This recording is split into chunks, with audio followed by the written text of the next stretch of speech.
Route 66 runs through Mojave County, Arizona like a scar that never quite healed. East of Kingman, where the highway climbs into the high plateau and the elevation pulls the temperature down 15 degrees from the valley floor, the land opens up into something that doesn't have a name for itself. Not desert in the way people imagine desert, not the sand dunes and cactus of the tourist brochures. This is something older and harder, red rock and dry scrub juniper. Pale clay soil that cracks in summer and freezes solid in January. Sky that goes on so long in every direction it stops feeling like ski and starts feeling like a fact about the universe. Nora Vance had been living inside that fact for 3 years. She had not chosen it exactly. She had chosen Roy, and Roy had come with the land 50 acres his grandfather had homesteaded in the 1940s. And his father had dry farmed through 2 droughts, and Roy himself had worked from the time he could hold a tool. When Nora had met Roy Vance at a hospital fundraiser in Phoenix 26 years ago, she had been a paramedic with 10 years on the job and no particular plans that involved leaving the city. Roy had been quiet and funny and had the hands of a man who understood physical work, and she had loved him within 3 months, with the specific certainty of someone who has been waiting for a thing without knowing what they were waiting for. They had lived in Phoenix for 11 years. Roy commuted to the land on weekends handling what needed handling, while Nora ran her ambulance routes through the Phoenix metro, and their daughter Cassie grew up in a subdivision with a swimming pool and neighbors who had last names she could pronounce. Then Roy got sick. Not catastrophically, not at first. A joint inflammation that the doctors managed with medication, and then with stronger medication, and then with a combination of treatments that required him to be closer to calm and away from the city. They had moved to the land. Nora had taken a leave of absence from Phoenix Fire that had eventually become a resignation. Roy had recovered enough to work the land for 2 years, and then he had died. Not from the illness. The illness had been managed, controlled, beaten back to a level he could live with. Roy Vance had died from a tractor accident on an October afternoon when the PTO shaft coupling had failed in a way that the manufacturer had been aware of and had not corrected, and the accident investigation had used careful neutral language to describe what a disintegrating power coupling did to a man who was standing in the wrong place. Nora had been in the house. She had heard the sound. She had run out with her kit before she understood what she was running toward. And when she got there, 28 years of paramedic training and field experience had done absolutely nothing for her because there was a category of injury beyond which training was not the relevant variable. She had buried him in the family plot on the east side of the property between his father and his grandfather. She had stayed. People asked her why when she came into Kingman for supplies in the careful, indirect way of people who wanted to understand something they considered irrational. She didn't have an answer that satisfied them. The land was Roy's, Roy was gone. The land was the last physical thing that connected her to the person she had spent 26 years building a life with, and leaving it felt like a second death that she could prevent by simply not doing it. So she stayed. She learned to manage 50 acres by herself, which she was not equipped to do, and which she did anyway because she had been a paramedic. And paramedics learn to do things they were not equipped to do by doing them until they were equipped. She kept the property going. She kept the well running. She kept the back 40 in something close to agricultural condition, leasing grazing rights to a neighbor named Hector who ran cattle and paid her in cash every quarter and asked no questions. She was not all right. She knew she was not all right. She was functional, which was different. The debt was $48,000. She had not understood the tax structure of Mojave County agricultural land when she took over the property. Roy had always handled it. In the first year, she had been operating on grief and inertia, paying the bills that arrived and not looking carefully enough at the ones that didn't. By the time she understood the gap between what she owed in accumulated back taxes and what she could realistically generate from the lease income, the gap had the quality of a mathematical problem that did not have a solution she could reach from where she was standing. She had called lawyers. She had called the county assessor's office. She had called a financial advisor who had told her with brisk and entirely correct competence that her options were limited and time-sensitive. Burke Hollister had knocked on her door 6 months ago. I was the kind of man who made a specific calculation about his presentation before entering a room. 50 years old, fit in the maintained way of someone who paid for maintenance rather than earning it, wearing clothes that cost enough to be noticed without being loud. He drove an Escalade. He had a business card that read Hollister Development Group, Scottsdale, Arizona, and an offer that was reasonable in the way that offers are reasonable when the person making them has already arranged for your options to be limited. Desert, Sky Resort and Spa. That was what he wanted to build on her land and the surrounding parcels he had already acquired. A high-end wilderness luxury experience, the kind of resort that charged $400 a night to wealthy people from Phoenix and Los Angeles who wanted to feel like they were experiencing the authentic West while sleeping in climate-controlled rooms with Italian linens. He needed her 50 acres for the eastern boundary of the project, and specifically, he needed the water rights. The well on her property accessed a deep aquifer that, as far as anyone had formally surveyed, was the only reliable source of water within a 15-mile radius. She had said no. He had come back. She had said no again. Then things had begun to happen in the systematic way of things that are arranged rather than accidental. The agricultural supply company in Kingman had stopped extending her credit. The equipment repair shop had developed a perpetual backlog when she called. A portion of her fence on the south boundary had been found cut clean through in the night, not broken by weather cut with a tool. Her truck had come out of the Kingman Home Depot parking lot one morning with two flat tires, both punctured by what the tire shop described as a large gauge nail driven at a deliberate angle. Sheriff Clyde Patton, when she reported these incidents, had been courteous and comprehensive in his sympathy and very particular about the limitations of what law enforcement could do about vandalism without eyewitness testimony or physical evidence. The foreclosure notice had arrived 9 days ago. The shell company that held her debt was called Plateau Resource Holdings, LLC.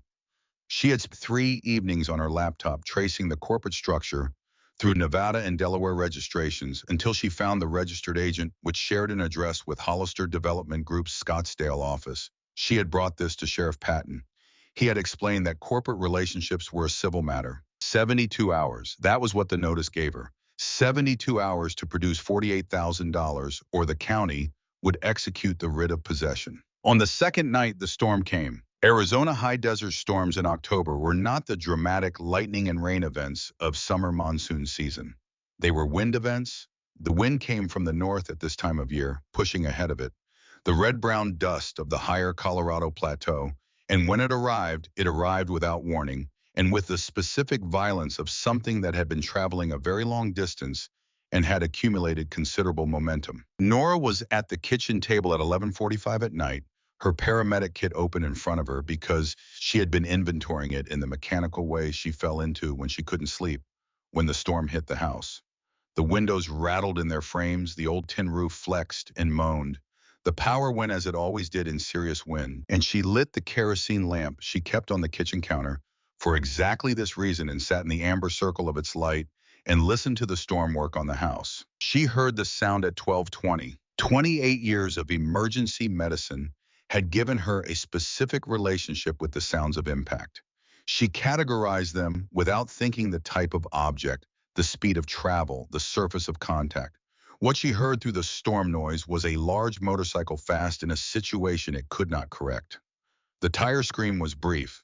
The initial impact was the bike going down a rolling metallic complexity that lasted longer than it should have. The secondary impact was the machine hitting something solid. She was up and moving before the echo finished. She knew better than to go out into a dust storm without protection. She wrapped Roy's old scarf around her face, covering her nose and mouth and the exposed skin below her eyes. She took the large mag light from the drawer beside the stove. She put on the heavy canvas work jacket that hung by the back door. She considered the shotgun in its rack and made the same calculation she had made 100 times in field medicine. What am I actually going to face, and is this tool appropriate for it? She left the shotgun and went out. The dust was dense enough to reduce the flashlight beam to a cone of maybe 8 feet. She bent into the wind and swept the light ahead of her and followed the smell of hot metal and torn earth down her access road. She found the motorcycle 40 yards from the house.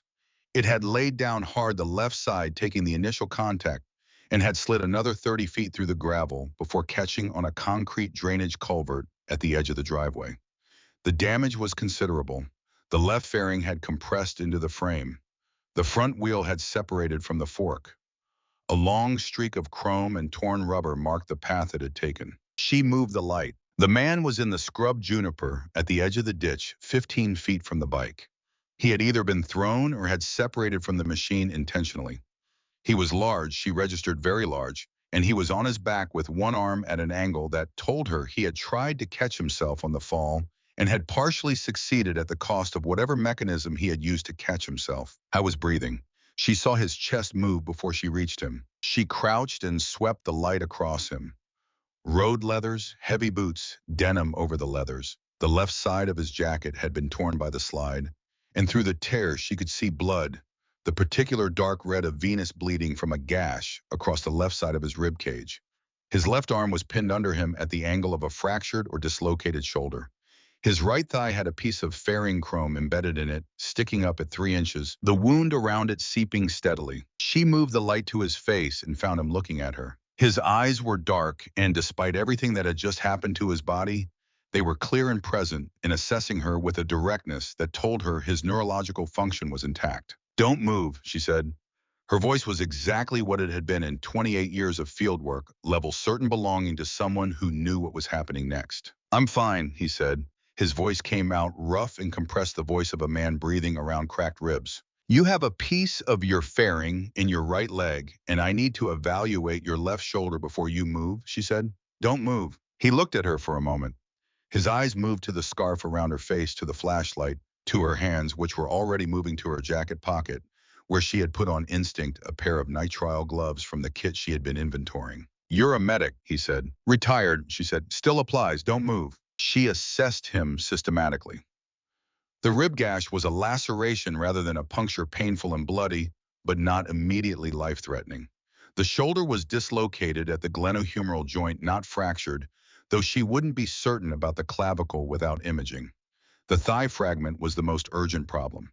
The chrome was seated at an angle that suggested it had missed the femoral artery by what she estimated at 2 inches, which was the kind of fortune that didn't have a name for itself. "I'm going to move you," she said. "I need you to tell me if you feel anything unusual in your neck or spine when I do. Any tingling, any numbness." "Nothing like that," he said. "When you went down, did you hit your head?" "Helmet took it. No loss of consciousness." "Any head or neck pain above a 4?" "2," he said. "Everything else is higher." She had helped people out of worse positions with less cooperation. She got her hands under his right shoulder, and with his left arm controlled and his legs working, they got him upright in a single sustained effort that the wind tried to interfere with and failed. He was heavy in the specific way of a man who was built for it, not excess weight but mass, and he managed his own weight effectively despite the shoulder and the rib, moving with the body awareness of someone who had learned to work through pain rather than around it. They got through the front door. She kicked it shut. The storm became a sound outside rather than a physical presence. She took him to the kitchen table rather than the living room couch because the kitchen had the lamp in her kit in the surface space she needed. She sat him in the chair that had been Roy's, the one at the head of the table, because it was the sturdiest.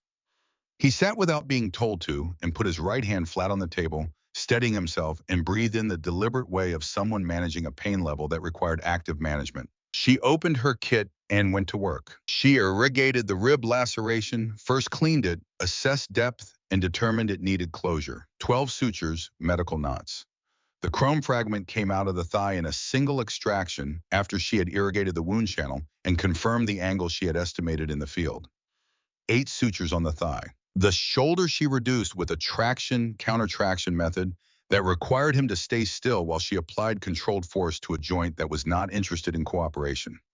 He made a sound when the joint relocated that was more like an exhalation of controlled effort than a sound of pain, and then he sat up straighter and moved the arm experimentally. "Don't do that yet," she said. He stopped. She made a proper sling from an ACA bandage and secured the arm against his chest. She taped his ribs on the left side with a wide athletic tape that would provide pressure support without restricting breathing. She laid out 2 prescription anti-inflammatories from her own supply and a bottle of water. Through all of this, he had watched her with the same direct assessing quality he had had from the moment she found him. Not gratitude, not relief, not the performed stoicism of a man trying to appear tough. Something more precise than any of those. He was reading her the way a careful person reads a situation, building an understanding. She pulled off her gloves and looked at him directly for the first time since they had gotten inside. I was in his early 50s, a beard going gray at the jawline dark above it. The road miles were in his face, the way they get into the faces of people who have spent significant time outdoors, not aged in the ordinary sense but weathered. The hands on the table were large, and the knuckles had the thickened quality of hands that had hit things and had things hit them over a period of decades. On the back of his leather vest, which she had gotten him out of without cutting it, draped now over the chair beside him, was a patch she recognized from occasional news coverage. The Iron Brotherhood MC, a fist holding a wrench inside a gear wheel. Top rocker Iron Brotherhood, bottom rocker Flagstaff. She knew enough about outlaw motorcycle clubs to know the general structure. She had transported members before in Phoenix in the impersonal context of emergency medicine, where the patch meant nothing because the patient was a patient. She knew enough to know that a patched member's presence in your house was a complication with dimensions she didn't fully understand. She looked at the patch. She looked at him. You need to take those, she said, indicating the anti-inflammatories. And you need to sleep. The shoulder needs at minimum 48 hours of rest before you should consider doing anything with it.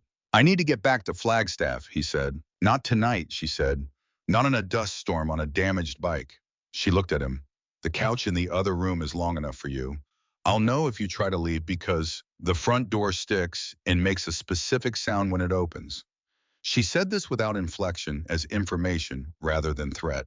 Hein looked at her for a moment. Rex Dalton, he said. Nora Vance, she said. You're on my property. I took the anti-inflammatories. He drank the water. He stood carefully and she watched him walk to the living room doorway, assessing his gait for things she might have missed. He moved stiffly, but controlled. The vest, he said, without turning around. Can you put it on the table where I can see it from the couch? She draped it over the back of a kitchen chair positioned where he could see it from the living room. She went back to her kit, repacked it, washed her hands, and turned the lamp down low. She stood at the kitchen window for a moment. The storm was still pushing against the glass. On the table under the lamp, the foreclosure notice sat where she had left it when she got up to go outside, its official county letterhead catching the light. She went to bed. She did not expect to sleep, and she slept. She was up before 6. The storm had passed. The October morning was cold and clear in the specific way of high desert mornings, after wind. The air scrubbed clean and sharp, the sky an absolute blue that had no interest in moderation. A fine red-brown dust covered every horizontal surface, the porch, railing, the hood of her truck, the top of the fence posts. She made coffee. She went to the living room. The couch was empty. The back of the kitchen chair still held his vest. She looked out the kitchen window. Rex Dalton was in her yard. He had found Roy's workshop, which was not difficult since it was the largest structure on the property. And he had gotten the sliding door open and maneuvered what was left of his motorcycle inside.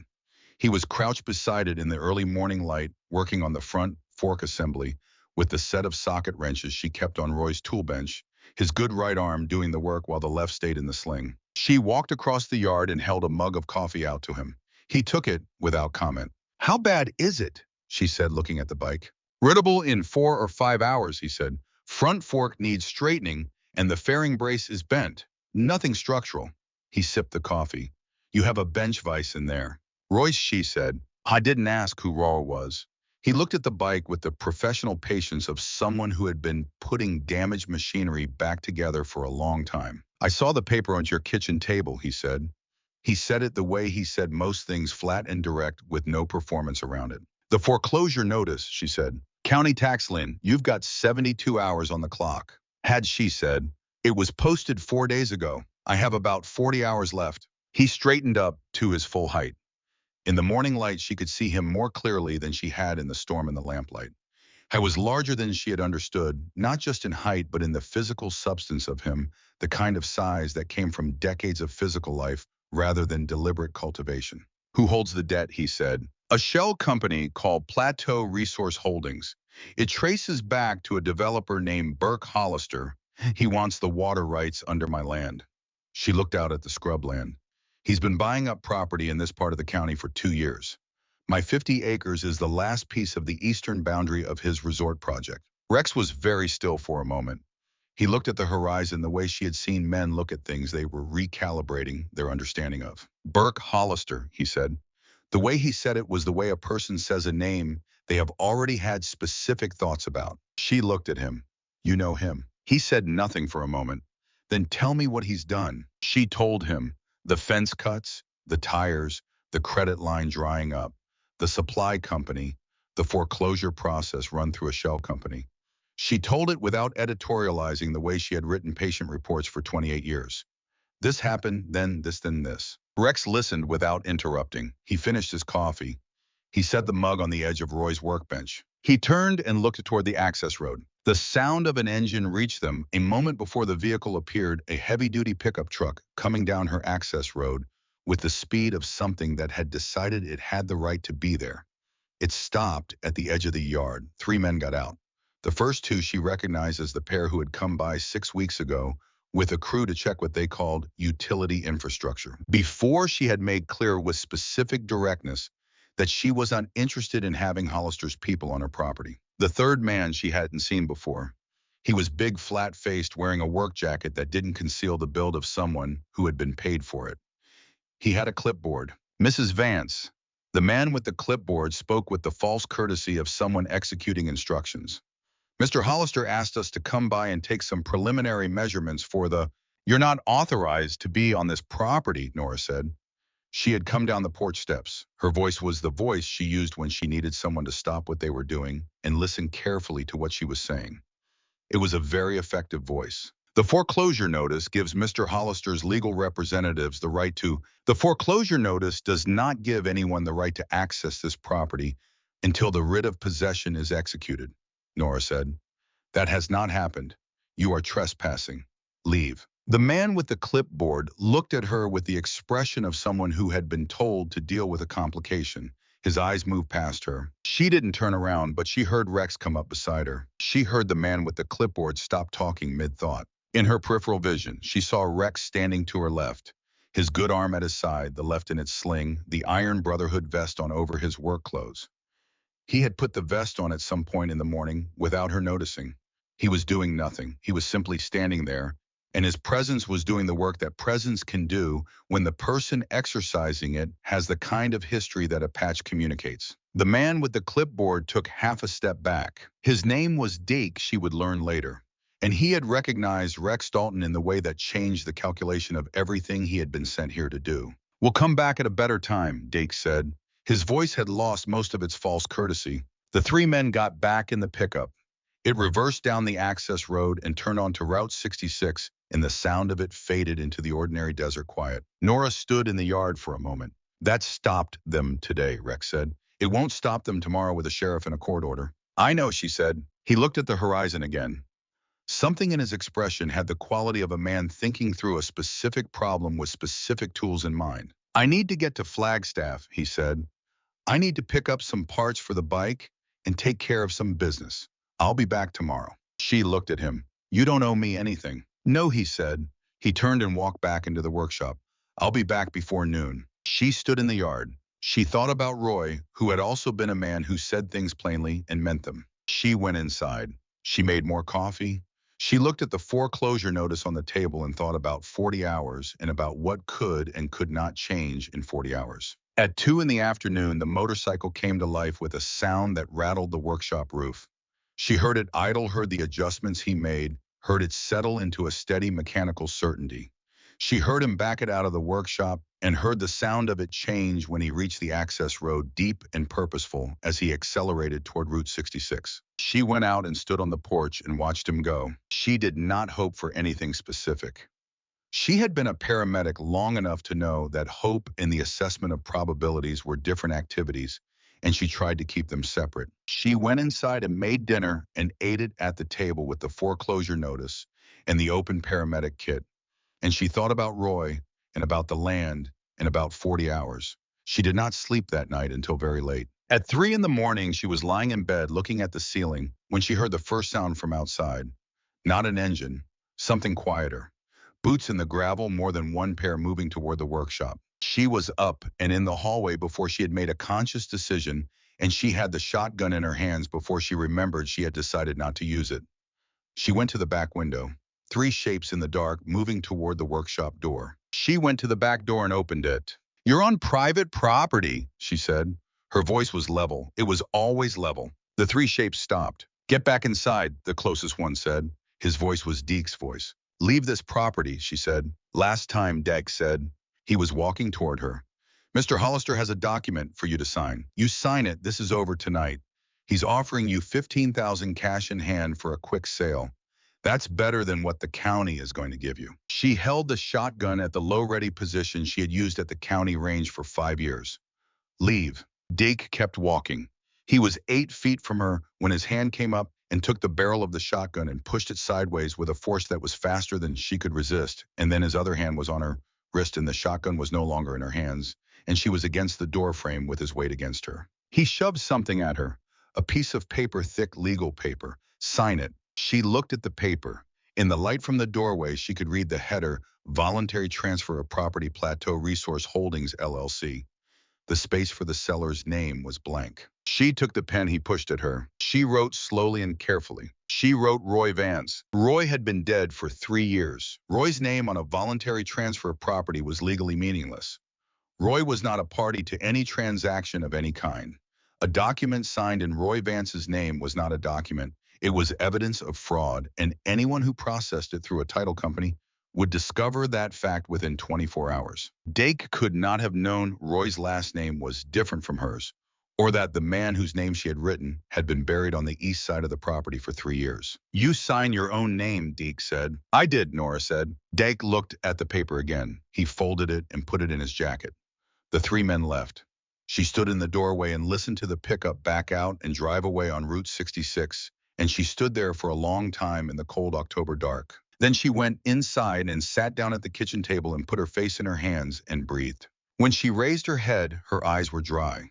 She had been a paramedic for 28 years. She had been doing the thing that needed doing in the time available to do it for 28 years. She reached under the kitchen table and pulled out the cardboard box she used to store Roy's papers that she hadn't been able to bring herself to go through.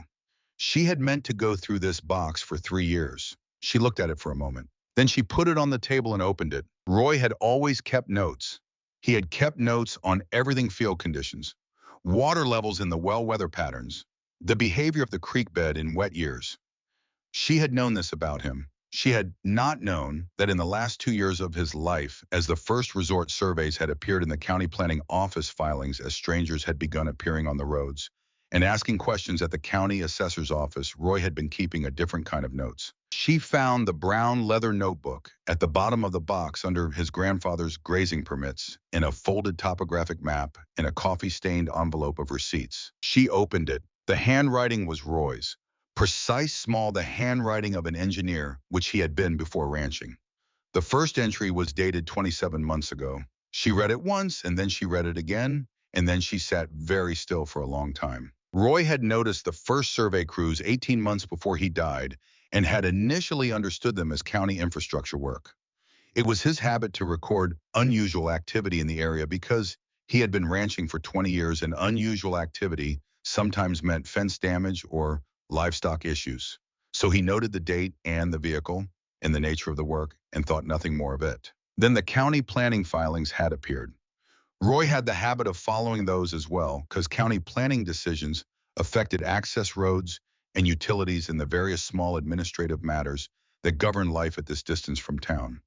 He had found the Plateau Resource Holdings filings under a case number in the county records and had read them with the attention of an engineer who understood what geological surveys were supposed to contain. I had known within an afternoon of reading that the numbers were wrong. Not slightly wrong, wrong in the specific way of someone who had taken accurate measurements and then substituted different numbers, because the accurate numbers were inconvenient. Roy had been logging his well depth and output twice a year for 19 years.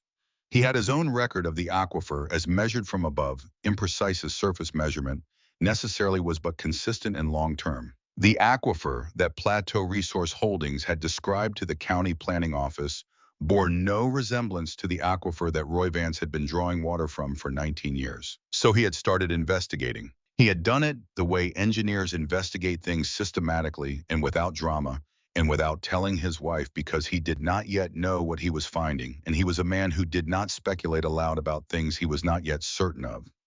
He had found a reference to a contractor named Gil Reyes through the public records of a planning dispute from 6 years earlier, had found the name of an attorney. Marcus Webb had tried twice to contact Webb and received no response. He had kept going anyway because Roy Vance was not the kind of man who stopped doing a thing because no one was helping him do it. The last entry was 8 days before he died.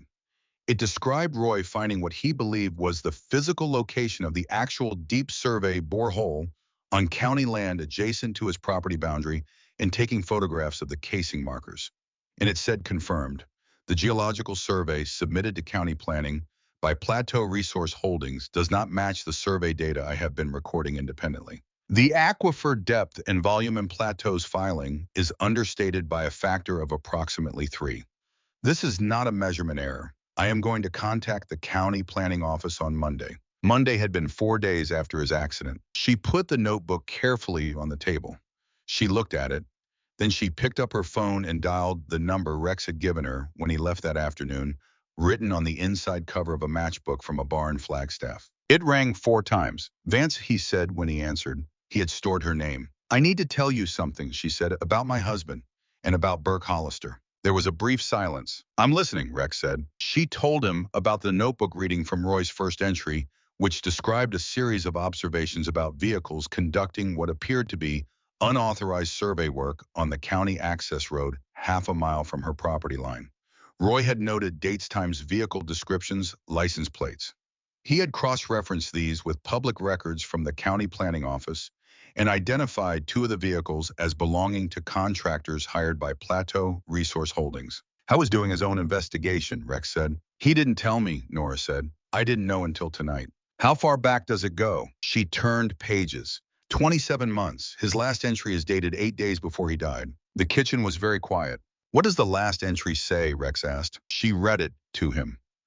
When she finished, Rex was silent for several seconds. He found it, she said. He found what Hollister was hiding. A fraudulent geological survey, Rex said. His voice had the quality of someone confirming something they have suspected. He understated the aquifer to the county planning office. Why, Nora said. Because if the county knew the actual volume and depth of the water resource under your land, the environmental review requirements for his resort project would have been 3 times more extensive and 3 times more likely to generate objections. A significant undeveloped aquifer in Mojave County is a protected resource. Hollister minimized it on paper to avoid the scrutiny. She thought about that, about Roy sitting at this table building a case that he had died 8 days before he could use. There was a man named Gil Reyes, Rex said. His voice had changed slightly. A contractor. He did site work in this county about 6 years ago. He was involved in a dispute with Hollister Development Group over some undisclosed site conditions. He was preparing to give a statement to the county planning board. A pause. He died in what was described as a single vehicle accident on a county road near Hackberry. Nora said nothing. I was on that road 2 hours before the accident, Rex said. Coming back from Kingman, I saw Hollister's Escalade parked at the side of the road. No flat tire, no obvious mechanical issue, just parked. I noted it because it was out of place and because I know Hollister's vehicles. Another pause. I gave a statement to the sheriff's office. The investigation was closed as accidental. Clyde Patton, Nora said. Yes, Rex said. She understood now why Deke had recognized Rex. And she understood why whoever had spread large-gauge nails across Route 66 on the night of the storm had done it at the specific time and location that Rex would be passing. Someone tried to kill you, she said. Someone put nails on the road at the exact stretch I would have been traveling at the exact time I would have been traveling it, Rex said. Which means someone knew my route and my timing. Which means someone inside my club told Hollister's people where I was going to be. The full weight of that sat between them on the phone line. You don't know who, Nora said. Not yet, Rex said. But I know that I can't use my own people to move a witness to the courthouse without knowing who the leak is. Which means I'm working with a smaller group than I thought. What witness? Marcus Webb. He's an attorney in Kingman.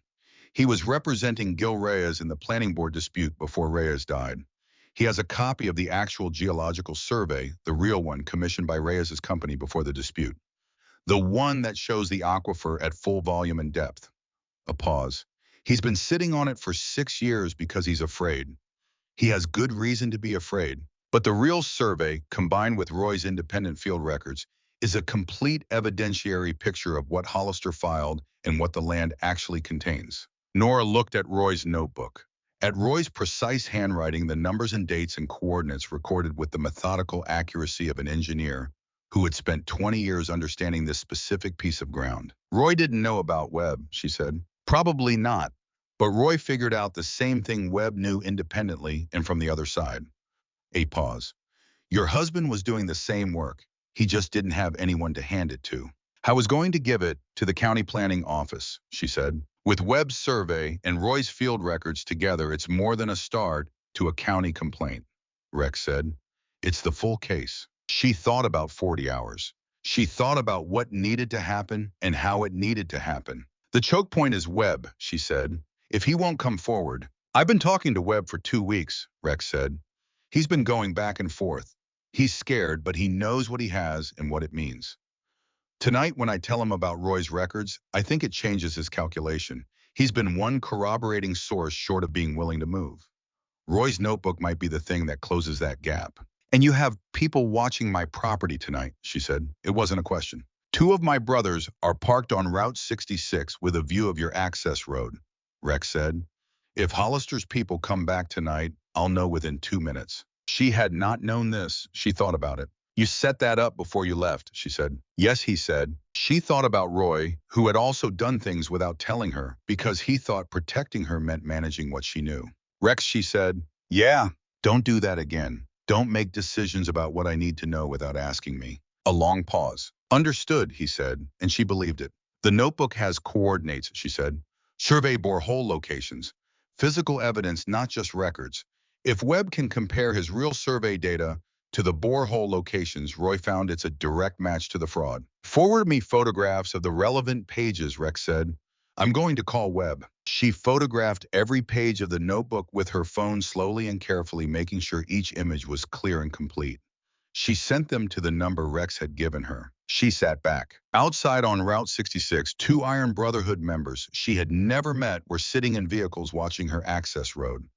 Roy had been there too in his way for 27 months, sitting at this table building something that she had not known existed until tonight. She held the notebook in both hands. I found it, she said to the empty kitchen because there was no one else to say it to. The October dark is total outside the window. Somewhere north on Route 66, an 18-wheeler passed in the darkness, its sound reaching her as a low sweep across the desert silence. She made more coffee. She read Roy's notebook from the beginning one more time, slowly absorbing the full shape of what he had built. He had been doing what Roy always did, documenting what he observed, building the record that a careful person built when they found something that needed to be on record. He had not known about Gil Reyes or Marcus Webb or Rex Dalton or any of the elements that had converged this night. He had just done the work. At 3:40 in this morning, she called Rex back.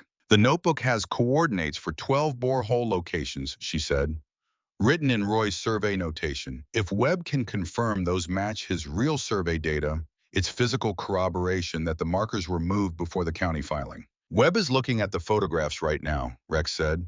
He called me 15 minutes ago. He says 11 of the 12 coordinates match his team's borehole locations from 2018 exactly. The 12th is within GPS error margin.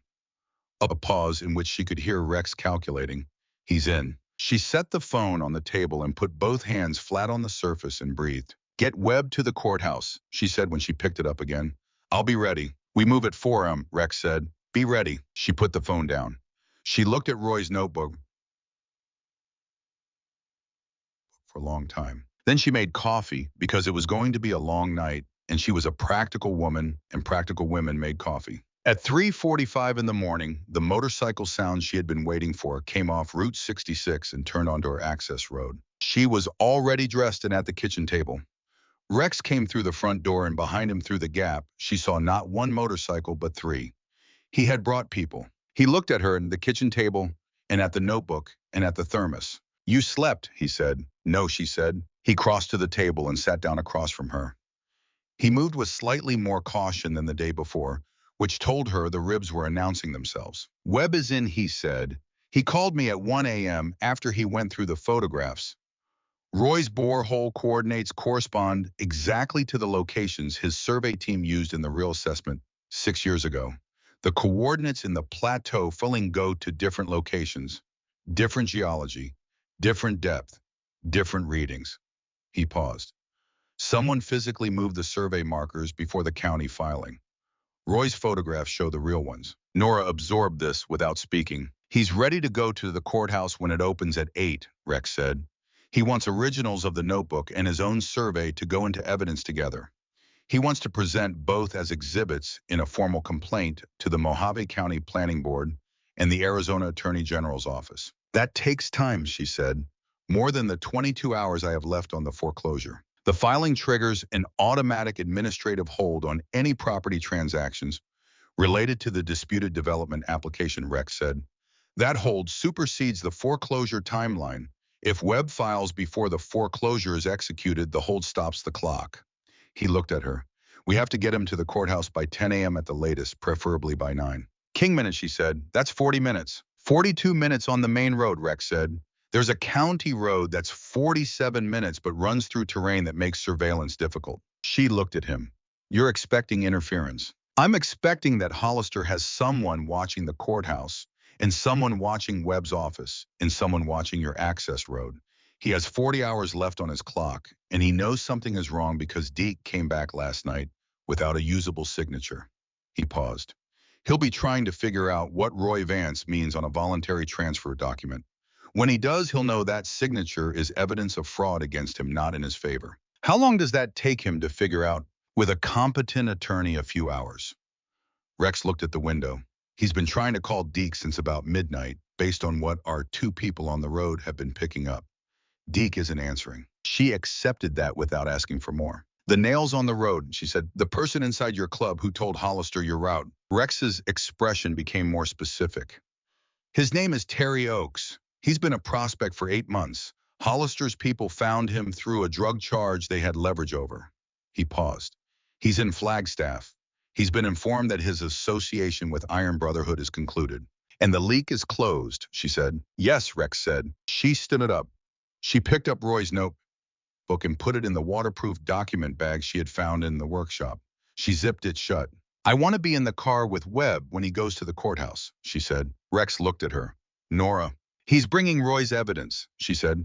Roy is my husband. I'm going to be there when it's filed. She said it the way she said things that were not negotiable. A pause. All right, Rex said. She picked up her jacket. How many people do you have outside right now? 7 bikes on the road, 2 more at Webb's place in Kingman, 6 coming up from Tucson in the next 4 hours. Another 12 from the Kingman chapter. He looked at his phone. By 8 a.m., I'll have 54. She stopped. She turned and looked at him. 54 people. 54 Iron Brotherhood members who had left their beds in the middle of the night or were riding through the dark toward Mojave County, Arizona because Rex Dalton had called and asked them to. Why, she said. Not why are they coming. She understood the architecture of loyalty. She meant the larger why. You could have just brought Webb to the courthouse. You didn't need 54 people for that. Rex stood. He moved to the kitchen window and looked out at the dark yard and the 3 bikes parked at the edge of the porch light. Hollister has been operating in this county for 2 years, he said. He's done what he's done to your land and your husband's work and your ability to stay here. He did it to Gil Reyes 6 years ago with a different method. He's done it to other property owners in this county who didn't have what you had and who lost and kept quiet because they didn't have anyone to tell. He paused. This morning he's going to find out what the full response looks like. She nodded. And the man inside your club who had leverage used against him, she said. This is also about that. Rex turned from the window. He looked at her directly. Yes, he said, it is. She picked up Hermai's and Roy's notebook in its bag. They went out into the cold October dark. Marcus Webb was 57 years old and had the look of a man who had been carrying something heavy for a long time and had developed both the posture and the vigilance that came from years of that particular weight. He was at his car in the parking lot of his Kingman office building at 6:30 in the morning, a leather briefcase under his arm that had the solidity of something with significant contents. 2 Iron Brotherhood bikes were parked at either end of the lot. He shook Nora's hand with the specific gravity of a man who understood what she represented in this situation. Roy Vance's field records are extraordinary, he said.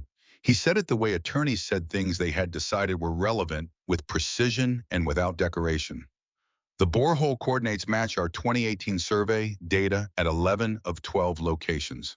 The one discrepancy is within standard GPS error margin at the time Roy was recording. What he built independently was surface measurement in well data that corroborates what we established with professional equipment. He paused. He was good. How was an engineer, Nora said. How was a remarkable man, Webb said. He opened his briefcase and showed her the top document, his firm's original geological survey, dated 2018, bearing the signatures of 3 licensed surveyors and a detailed map of the aquifer system that bore no resemblance to the filing Plateau Resource Holdings had submitted to the county planning board. Nora looked at it. She looked at what the survey described a deep, clean aquifer with a volume and recharge rate that made it a significant protected water resource. By any measure the state of Arizona applied. A resource that, if accurately reported, would have triggered an environmental review process that would have taken at minimum 3 years and would have resulted in development conditions so restrictive that Hollister's resort project was not viable. He had known that. He had hidden it. Roy had found it. They drove to the courthouse in Webb's car, Nora in the passenger seat, with 2 Iron Brotherhood bikes front and 2 behind on the county road Rex had specified.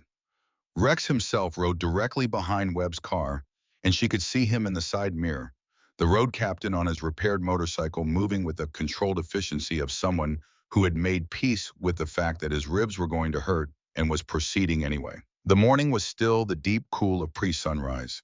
The high desert at this hour had a stillness to it that she had come to value in 3 years before the wind came and before the heat came, and while the stars were still out in their full, undimmed brightness above the plateau. She held Roy's notebook in her lap. How long have you had the survey, she said to Webb. Since the day after Gil Reyes died, Webb said. His voice was even. I made copies immediately. I knew what had happened. I knew why it had happened. He kept his eyes on the road. I was afraid. I had a family, a practice, a life in this county. Hollister had demonstrated very specifically what the cost was of moving against him. A pause. 6 years is a long time to know something and not do anything with it. Why now, Nora said. Webb was quiet for a moment. Because of what Dalton told me about your husband. Because Roy Vance spent the last 2 years of his life doing what I was too afraid to do. And he did it alone, and he died before he could finish it. And I have been a lawyer for 31 years, and I believe in the law as a mechanism, and sometimes the mechanism requires someone to move it. He glanced at her briefly. I'm sorry it took this long. I'm sorry about Roy. She looked straight ahead. He finished it, she said. He just needed someone to pick up what he left. The courthouse in Kingman was a beige stone building from the 1970s that had the bureaucratic permanence of public buildings that no one loved and everyone needed. At 7:45 in the morning, the parking lot was mostly empty. Rex parked his bike and came to the car. He looked at Nora. Are you ready? He said. She thought about 28 years of ready. Yes, she said. They went in. What happened in the Mojave County Planning Office between 7:58 and 9:37 that morning was in the technical sense the orderly execution of a formal complaint procedure. Marcus Webb presented his credentials and his documentation and began the process of filing a formal complaint of fraudulent misrepresentation against Plateau Resource Holdings and Hollister Development Group with the County Planning Board supported by the original geological survey. The photographic evidence of survey marker locations and Roy Vance's field notebooks submitted as supporting documentation from a private landowner's independent observation. The Planning Board administrator, a woman named Denise Hartley, who had been in this office for 22 years and had the alert, careful manner of someone who had processed enough filings to recognize immediately when something was different, read the first page of Webb's complaint and asked him to wait. She made 2 phone calls. When she came back, she told Webb that the complaint would be processed on an expedited basis and that an administrative hold on all active Plateau Resource Holdings applications pending review would be issued within the hour. Nora stood beside Webb at the counter. She held Roy's notebook in both hands. I need this logged as evidence, she said to Denise Hartley. She placed the notebook on the counter. This is Roy Vance's field research notebook. Roy Vance was the landowner at the property at the center of the fraudulent survey. He died before he could present this evidence himself.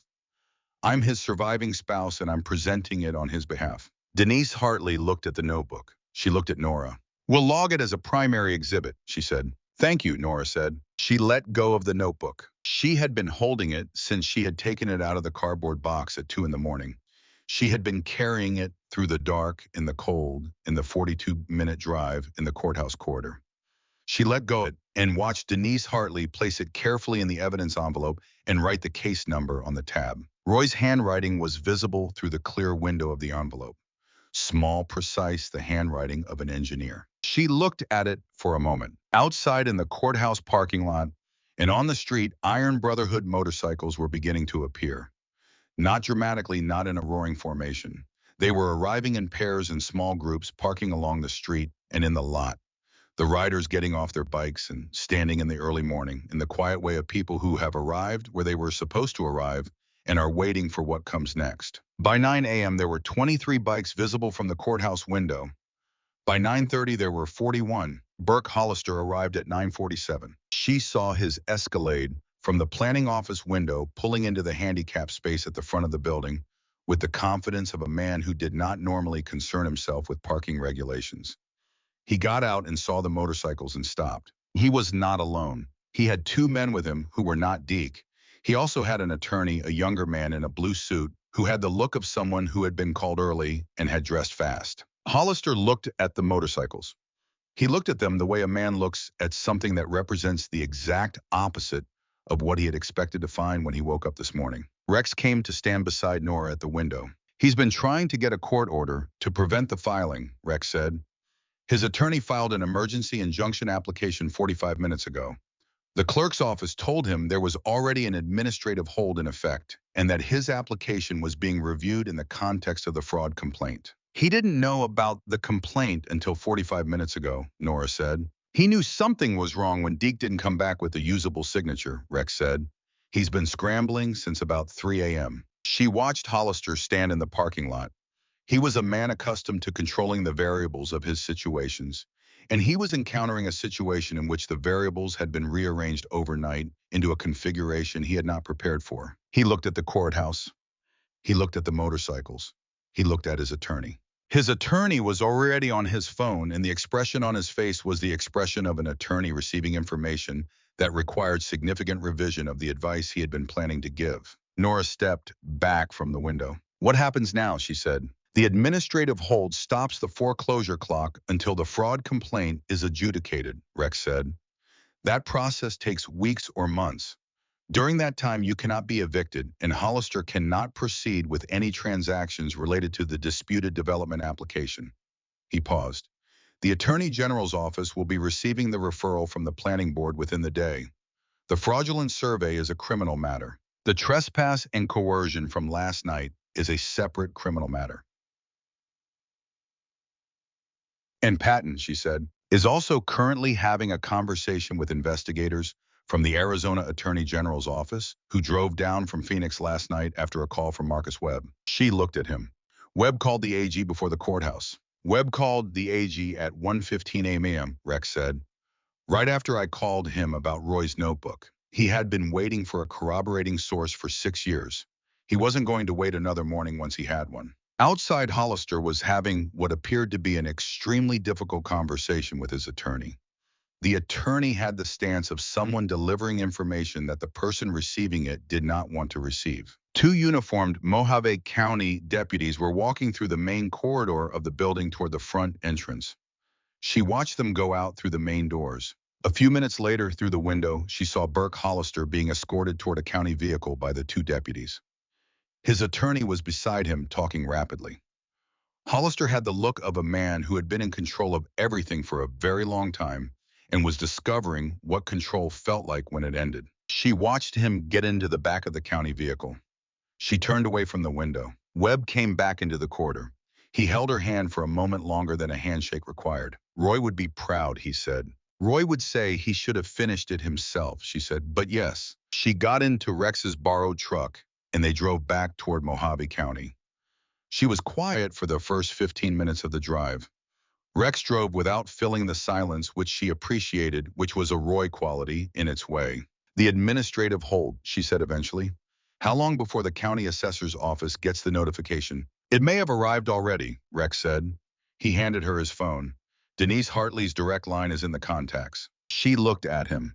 You put her direct line in your phone this morning. Before we went in, he said. She called Denise Hartley. The notification had been transmitted. The administrative hold was in effect. The foreclosure proceedings against her property were suspended pending resolution of the fraud complaint. The writ of possession had been withdrawn. She ended the call and put the phone on the center console. She looked out the passenger window at the high plateau. The October sky was the particular pure blue that required elevation and dry air, and the specific angle of late-season sunlight to produce. And the red rock formations in the middle distance were the deep burnt orange of mid-morning, and the scrub juniper covered the slopes in the gray-green of desert vegetation that had decided to be here and was committed to it. Roy had loved this landscape. He had grown up in it and had never found it anything other than beautiful, which was something she had come to share with him slowly over 11 years, and then more quickly after she moved here and began to understand it on its own terms. It's going to be all right, she said. She said it to herself as much as to Rex. Yes, Rex said. They drove in silence for a while. She thought about Roy in his notebook, about all the entries, the dates, the coordinates, the careful patient record of something wrong that needed to be right. He had been building something for 2 years and had trusted it to the box under the table and the ordinary probability that she would eventually get around to going through his papers. He had not known it would be her going through them at 3 in the morning in a crisis. He had not known anything about what would happen after the Tuesday in October when he went out to the tractor. He had just built what he could with the time he had and left it where someone could find it. She found it. That was going to have to be enough. It was enough. The truck crested the last rise and her property came into view below the workshop and the small house, and the scrub-lined fence rows, and the dry creek bed, and Roy's 3 cottonwood trees along the eastern boundary, and the family plot beyond them where the October sun was reaching the stones now and lighting them. She looked at it for a moment from the high point of the road. Her land. 3 generations of the Vance family. Roy's grandfather and Roy's father and Roy, all in the East plot. Roy, who had kept a notebook at the bottom of a box. She breathed out. Rex turned off the county road onto her access road, and they went down toward the house. And behind them on Route 66, the sound of motorcycle engines was building the sound of 54 Iron Brotherhood members turning off the highway onto a road coming from Kingman and Flagstaff in Tucson, converging on a piece of high desert land in Mojave County because a man named Rex Dalton had asked them to come, and they had come. The sound of them was very large in the still October morning. She listened to it as they drove down to the house, and she did not find it frightening. She found it improbably comforting. The sound of that many people having decided to show up. She got out of the truck at the house and stood in the yard and waited for what came next. The motorcycles came down the access road in the same formation they had arrived in at the courthouse, 2 abreast, deliberate and unhurried. They filled the yard the way a tide fills a cove, moving into the available space without crowding it. Crowding it engine sounds shutting off in sequence until the last one died, and the October morning was quiet again, except that it was not the same silence as before. It was the same silence, but with 54 motorcycles in it, and the men who rode them standing beside them in her yard. Rex came to stand on the porch beside her. She looked at the assembled riders. Many of them she had not met. She knew the 2 who had been watching her rode through the night, whose names were Cal and Jesse, because Rex had introduced her to them when they came down from Route 66 at 7 in the morning. The rest were faces she had never seen, men from chapters. She had no personal history with who had ridden through the night or through the morning hours, because Iron Brotherhood was called and Iron Brotherhood came. One man caught her attention. He was older than most of the others, gray-bearded, with the settled quality of someone who had been doing this a very long time. He had parked near the workshop and was looking at the building with the specific attention of a man who understood what he was looking at. She went down the porch steps and crossed the yard and stood beside him. Workshop was my husband's, she said. The man looked at her. His eyes were gray and steady. I can see that, he said. He kept his tools well. He kept everything well, she said. The man nodded slowly. He extended his hand. Hank Briggs, Kingman, chapter. I've been riding Mojave County for 30 years. He paused. I knew a contractor named Gil Reyes. Not well, but I knew him. She looked at him. I'm sorry about him. So am I, Hank said. It's good that someone finally did something about what happened to him. She thought about the particular form that justice took when it took 6 years to arrive, and whether 6 years late was better or worse than never arriving at all. She decided it was better. By definition, it was better because the alternative was never. "Thank you for coming," she said to Hank Briggs, and she meant it for all of them. "Dalton asked," he said simply. "When Dalton asked, you show up." She went back to the porch. Rex was there. "There's something that needs to happen before we leave," he said. "Hollister's crew did a damage to your water system last week," Rex said. "They cut the line from the wellhead to the house connection. You've been running on the secondary tank since then." She had known this. She had been managing with the secondary tank and hoping it held. "4 of my people have the parts," Rex said. "If you'll let them work, they can have it repaired in about 2 hours." She looked at him. "You brought repair parts?" "We stopped at a supply yard in Kingman on the way in this morning," Rex said. "I had the specifications from Cal, who had a look at the damage last night." She thought about Cal, who had been watching her road through the night and had apparently also been assessing her utility infrastructure while he was at it. "Yes," she said, "thank you." 4 Iron Brotherhood members spent the next 2 hours reattaching, repressurizing, and testing the water supply line from the wellhead to the house. They worked with the quiet efficiency of people who knew what they were doing and did not need supervision. A 5th man, who turned out to have been an electrician before he became a full-time rancher, found and repaired a conduit that had been damaged in the same incident. Nora made sandwiches. This was not sufficient for 54 people, but it was what she had immediately available, and 8 of the closest positioned men ate them at the kitchen table and on the porch in shifts, and someone had brought a cooler of water and distributed it. She stood in the kitchen and watched through the window and thought about Roy, who had worked this land alone in the end, and who had been alone in the workshop on a Tuesday afternoon when the coupling failed. He would not have been alone today. She thought about that, about the specific difference that presence made, not just practically, but fundamentally. Roy had done what he did in isolation because he had no one to call. Rex had those connections, had been building them for whatever years of his life he had been riding with Iron Brotherhood, had asked, and 54 people had shown up before morning. Different kinds of men. She had loved one of them and trusted the other across 36 hours of a crisis she had not anticipated, and both of those things were true simultaneously. By 2 in the afternoon, the water was running, the conduit was repaired, the foreclosure hole was confirmed in writing by the county assessor's office, via fax to Marcus Webb, who forwarded it to her phone, and Burke Hollister was in Mohave County, detention pending arraignment on charges that included fraudulent misrepresentation to a public body conspiracy to commit fraud, coercion, and pending the AG's investigation, 1 count of involuntary manslaughter in connection with the death of Gil Reyes. Clyde Patton resigned from the sheriff's office that same afternoon, citing family reasons. At 4:30, her phone rang. It was Cassie, her daughter, calling from Phoenix. "Mom," Cassie said, "I just got 17 text messages and 2 calls from numbers I didn't recognize. Is everything all right?" Nora looked out at the yard, at the 54 motorcycles and the men who had come without being asked beyond the asking. "Everything is all right," she said. "I need to tell you a few things. It's going to take a while." "Are you sure you're okay?" "I'm very tired," Nora said. "But I'm okay. Your father left me something that I found last night. I'll tell you about it." "What did Dad leave you?" She thought about the notebook and the borehole coordinates and the 2 years of careful patient work that Roy had done alone at this table. "Evidence," she said. "He left me evidence. I'll explain it all. But I wanted you to know that the land is safe. The foreclosure is stopped. We're okay." A long pause. When Cassie spoke, her voice had the particular thickness of someone holding something back. "He knew," Cassie said, "didn't he? He knew something was going to happen, and he left you something." "He always planned ahead," Nora said. "He drove me crazy with that," Cassie said. And then she laughed, a wet, cracked, real laugh. "He drove me absolutely crazy." Nora smiled. She looked at Roy's workshop, the door still open, the afternoon light, reaching across the floor inside to where the old tool bench was, and the socket wrenches hung in their proper order on the pegboard above it. "Me too," she said, in the best possible way. She talked with Cassie for 20 minutes, standing on the porch in the October afternoon, and when she hung up, she felt a specific lightness that had not been there before. The yard was beginning to quiet. Men were beginning to make preparations to leave, checking tire pressures, fastening gear, the organized departure of a large group that knew how to move. Rex came to the porch. She had something she needed to give him, and she had been deciding how to do it since the courthouse. She went inside and came back with a manila envelope. "Photographs," she said. of every page of Roy's notebook.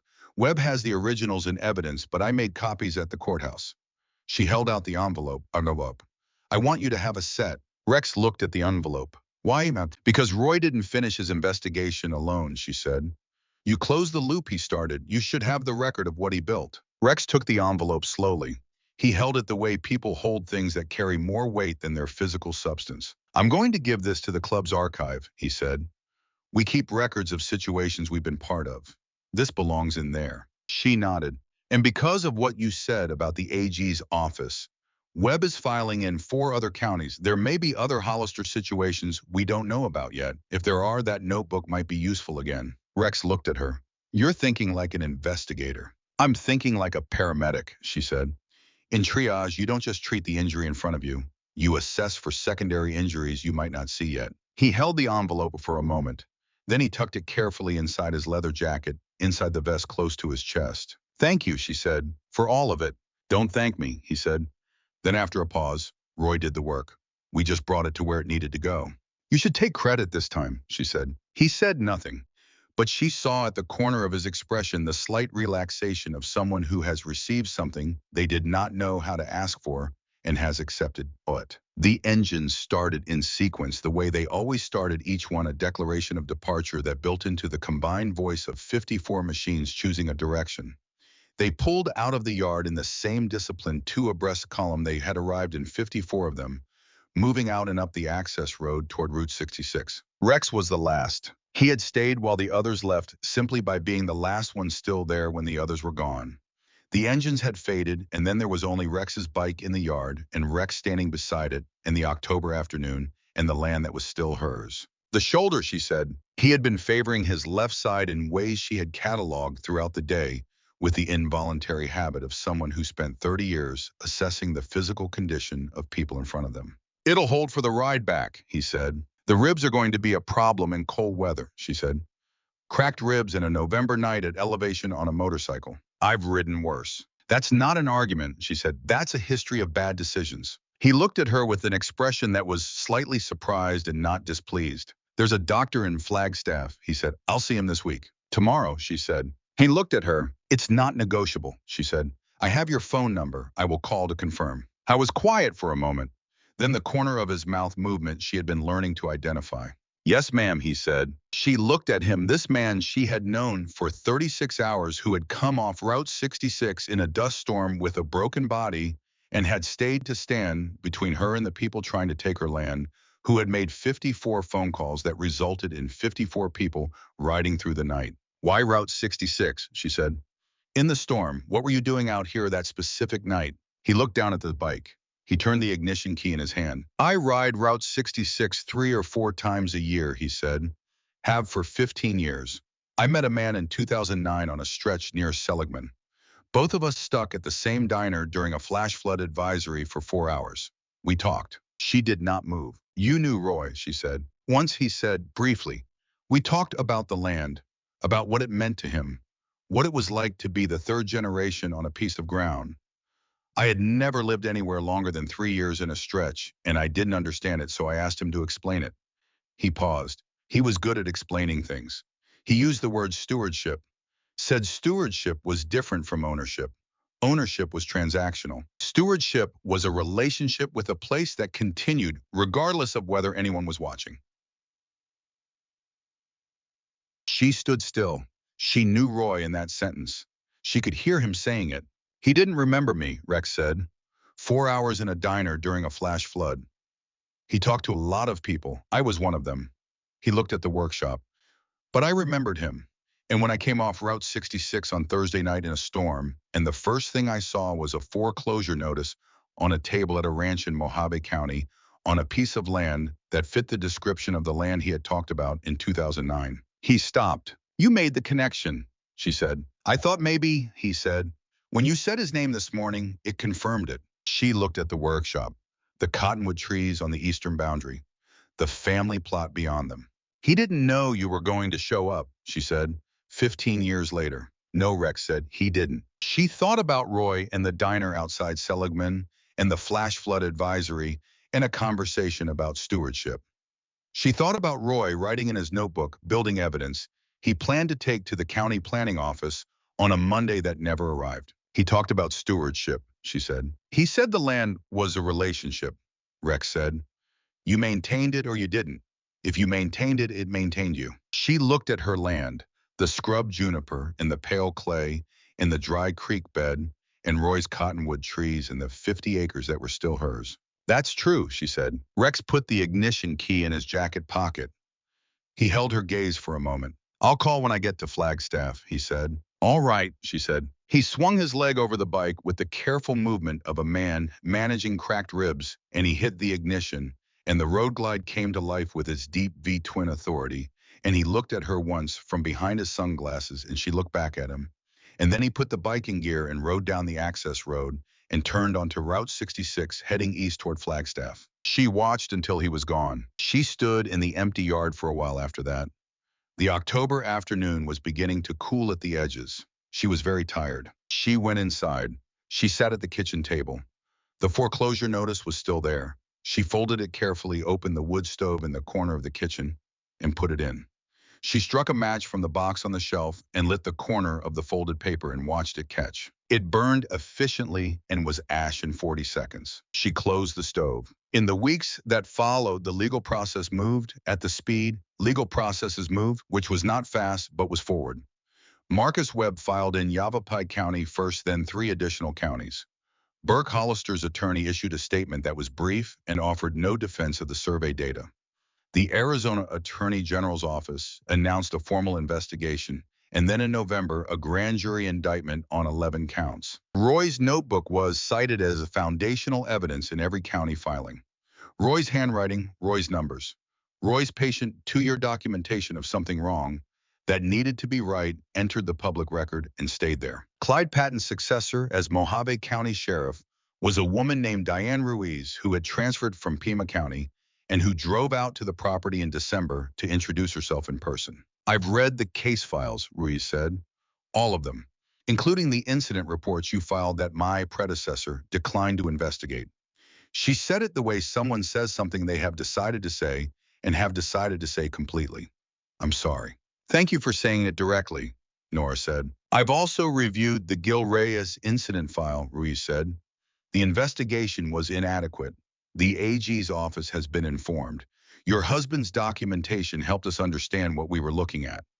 I wanted you to know that his records are being cited as foundational to the reopened investigation. Nora absorbed this. Roy's records, the 2-year notebook, foundational to a reopened investigation into a death that had happened 6 years before Roy started writing. Roy had not known about Gil Reyes. He had been doing what Roy always did, documenting what he observed, building the record that a careful person built when they found something that needed to be on record.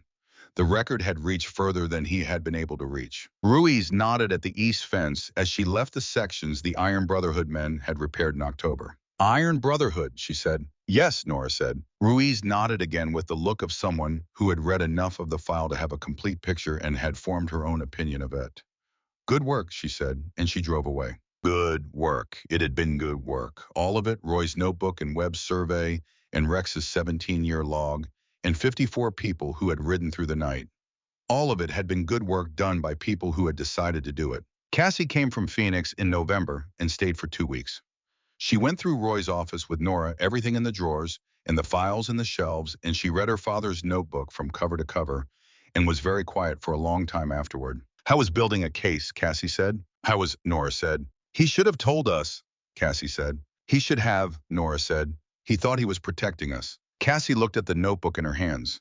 She was 31 years old, and she had Roy's engineer's precision and Nora's stubbornness, and her own specific version of the combination that was entirely her own.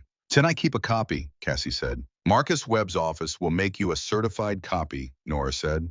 The original has to stay in evidence. Cassie nodded. She held the notebook for another moment. How was there the whole time? She said. Yes, Nora said. He was. They sat together in the kitchen for a long time after that in the November afternoon, while outside the land did what land does in November in the high Arizona desert, preparing itself for what was coming. Rex had called from Flagstaff the night of the storm crisis, as he had said he would. He had gone to the doctor the following day, as she had told him to, and had called to report this with the particular tone of a man who had followed instructions and found them less objectionable than anticipated. Two cracked ribs, soft tissue damage to the shoulder, the beginnings of calcification around an old injury. He came back to Mojave County in December. He said it was to check on the utility repairs. She believed this was true. She also believed it was not the complete truth. He came in December and they ate dinner at the kitchen table and talked about the legal case and about his chapter and about the land. They were quiet together in the specific way she had noticed from the first night, the quietness of people who did not need to fill silence to make it comfortable. Webb's fourth filing, she said. Coconino County. There's a woman in Williams, 62 years old, lost her property to a Plateau Holdings foreclosure 2 years ago. The AG is reviewing whether the transaction is contestable. Will it be, Rex said. Webb thinks possibly, she said. If it is, she might get the property back. It's not a certainty, but it's more possible than it was 3 months ago. Rex was quiet for a moment. Roy's notebook. Roy's notebook is in the record, she said. Every case that Hollister ran in Arizona is being reviewed in the context of what Roy documented. He didn't just protect this land. He gave the AG's office the frame to understand the whole pattern. Rex looked at his coffee. He didn't know that's what he was doing, Rex said. He knew something, Nora said. He wrote in the last entry that he was going to present it to the county planning office. He knew it was enough for that. He didn't know how far it would reach. She paused. But he kept building it anyway because it was the right thing to build regardless of how far it would reach. Rex looked at her. She looked back at him. Outside, the December wind was beginning. Route 66 was quiet in both directions. I have something for you, Rex said. He reached into his jacket and produced a folded piece of paper. Thick paper, a photocopy of something handwritten. She unfolded it. It was a copy of a page from the Flagstaff chapter's records. A log entry dated 2009, written in a different hand from Rex's October 14. Road to Seligman Stretch. Flash flood hold 4 hours at the Roadkill Diner, Highway 66. Met a rancher from Mojave County, Roy Vance. Good man, talked land and water and what it means to stay somewhere. Asked me about this one. It was the record Rex had kept.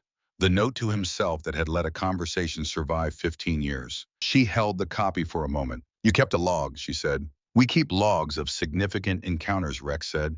Interesting people, situations that seem worth noting. She looked at the entry. Roy Vance, good man. He would have been 66 this March, she said. I know, Rex said. He had looked it up. She folded the copy and held it. Thank you, she said. Don't thank me, he said. Then after a moment, I'm keeping a copy. She smiled.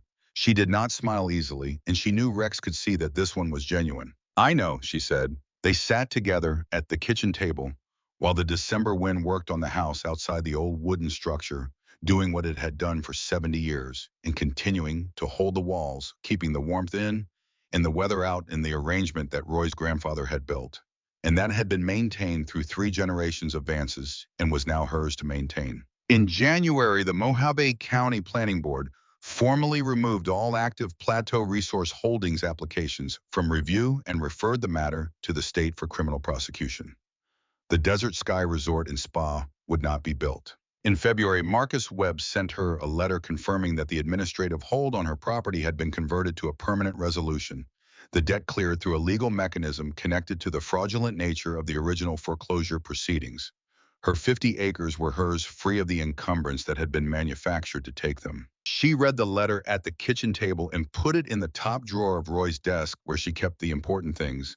And she went outside and stood on the porch in the February air and looked at her land. 50 acres of high desert plateau in Mojave County, Arizona. Thin clay soil and scrub juniper and the dry creek bed that ran from November through March in wet years and the well that accessed a deep, clean aquifer that would now be protected as the significant environmental resource it was, rather than the raw material for a luxury resort. Roy's grandfather had homesteaded it in the 1940s. Roy's father had worked it through 2 droughts. Roy had worked it for 20 years and spent the last 2 of them building the documentation that had ultimately protected it. She was going to work it for however many years she had. The February air was cold and clear and very clean after a night of light rain. The mountains to the north had a thin stripe of white on the upper ridges. Rex was coming back in March, she knew, because Iron Brotherhood made a spring ride through Route 66 every year and had done so for 15 years and would continue to do so. She would have coffee ready, and he would eat whatever she made and they would sit at the kitchen table and talk about the land and the law and the winter and what came next, and it would be what it was, which was something she did not yet have a name for, but which felt in its way like stewardship, different from ownership, a relationship with a place and with the people who had helped the place survive. She thought about Roy in the diner in 2009, talking about stewardship to a stranger in a motorcycle vest while the rain came down on Route 66. Roy who talked to everyone because the world was full of interesting people and Roy knew it. She thought about Rex keeping a log, about a note in a records book. Good man, ask me about this one. She thought about the notebook in the evidence envelope in the county planning office. Roy's handwriting, the coordinates and the dates and the measurements, and the patient 2-year record of something wrong that needed to be right. He had built the thing and trusted that someone would find it. She had found it. She was standing on the porch of the house he had built with his grandfather's plans and his father's improvements and his own 20 years of maintenance on the land his family had held for 3 generations. And it was February in Mojave County, Arizona, and the air tasted of cold stone and tudage and the recent rain. She realized, not lonely in the way she had been for 3 years. She was alone in the clean factual sense, standing on a porch in February with her coffee. But the loneliness that had been the texture of alone for 3 years was different now, as if the specific quality of isolation had changed without the facts of it changing. Roy was no longer only loss. He was now also what he had done, which was still operating, still present in the world in a form that was visible and documented, and was going to continue producing effects for years. She went out to walk the east fence line, which she did on a regular rotation to check for damage and wear. The sections that the Iron Brotherhood men had repaired in October were holding well, the posts set deep and the wire properly tensioned. She checked the connections at each post. She found 2 posts that needed attention in the spring and 1 section of wire with a weak splice that she marked with a piece of yellow flagging tape for follow-up. For an hour and a half of fence inspection. Notice for spring repair work. This was what the land required. Not drama, not crisis, not the convergence of geology and fraud in notebooks and motorcycle clubs. This was what it required most of the time: the daily inspection, the maintenance record, the flagging tape on the weak splice. Roy had understood that. It was what he had done for 20 years. She had been doing it for 3 years, and she was beginning only in the past few months to understand it in the way Roy had understood it, not as the absence of larger meaning, but as the presence of it. The daily work was not separate from the larger thing. It was the larger thing repeated in small increments that accumulated over years and decades into a relationship with a place that continued regardless of whether anyone was watching. Stewardship. She went back to the house and recorded the spring repair notes in the maintenance log. The log was a brown binder. She bought it at the hardware store in Kingman, the same trip she bought the flagging tape and a new set of fencing pliers. She wrote in it with the same precision Roy had used because the log was a tool, and tools work better when used properly. She wrote the date in the fence section, in the location of the weak splice, in the notation spring repair required monitor for movement. She closed the binder and put it back on the shelf. Her phone rang. Rex from the road outside Flagstaff calling, because he had said he would and because Rex Dalton said things and did them. How's the land, he said. Good, she said. I walked the east fence. 2 posts in spring, 1 wire splice. She paused. Patricia Ewing called, the woman in Williams. We talked for 40 minutes. How is she? Careful, Nora said. Like someone who's been hoping and been disappointed enough times that hope itself is work. But she called. That means she's willing to try. That's something, Rex said. Yes, she said, it is. She watched the sunset. The western sky was going through orange and into something deeper, the particular deep red gold of Arizona desert sunsets that took the familiar landscape and made it briefly extravagantly beautiful. March, she said. March, he said. Usual route. We come through Seligman around midday, usually stop at the same diner. The roadkill, she said. A brief pause. You looked it up. I looked it up, she said. I was quiet for a moment. It's still there, he said. They remodeled in 2018, but the booth we were in is still on the east wall. A pause.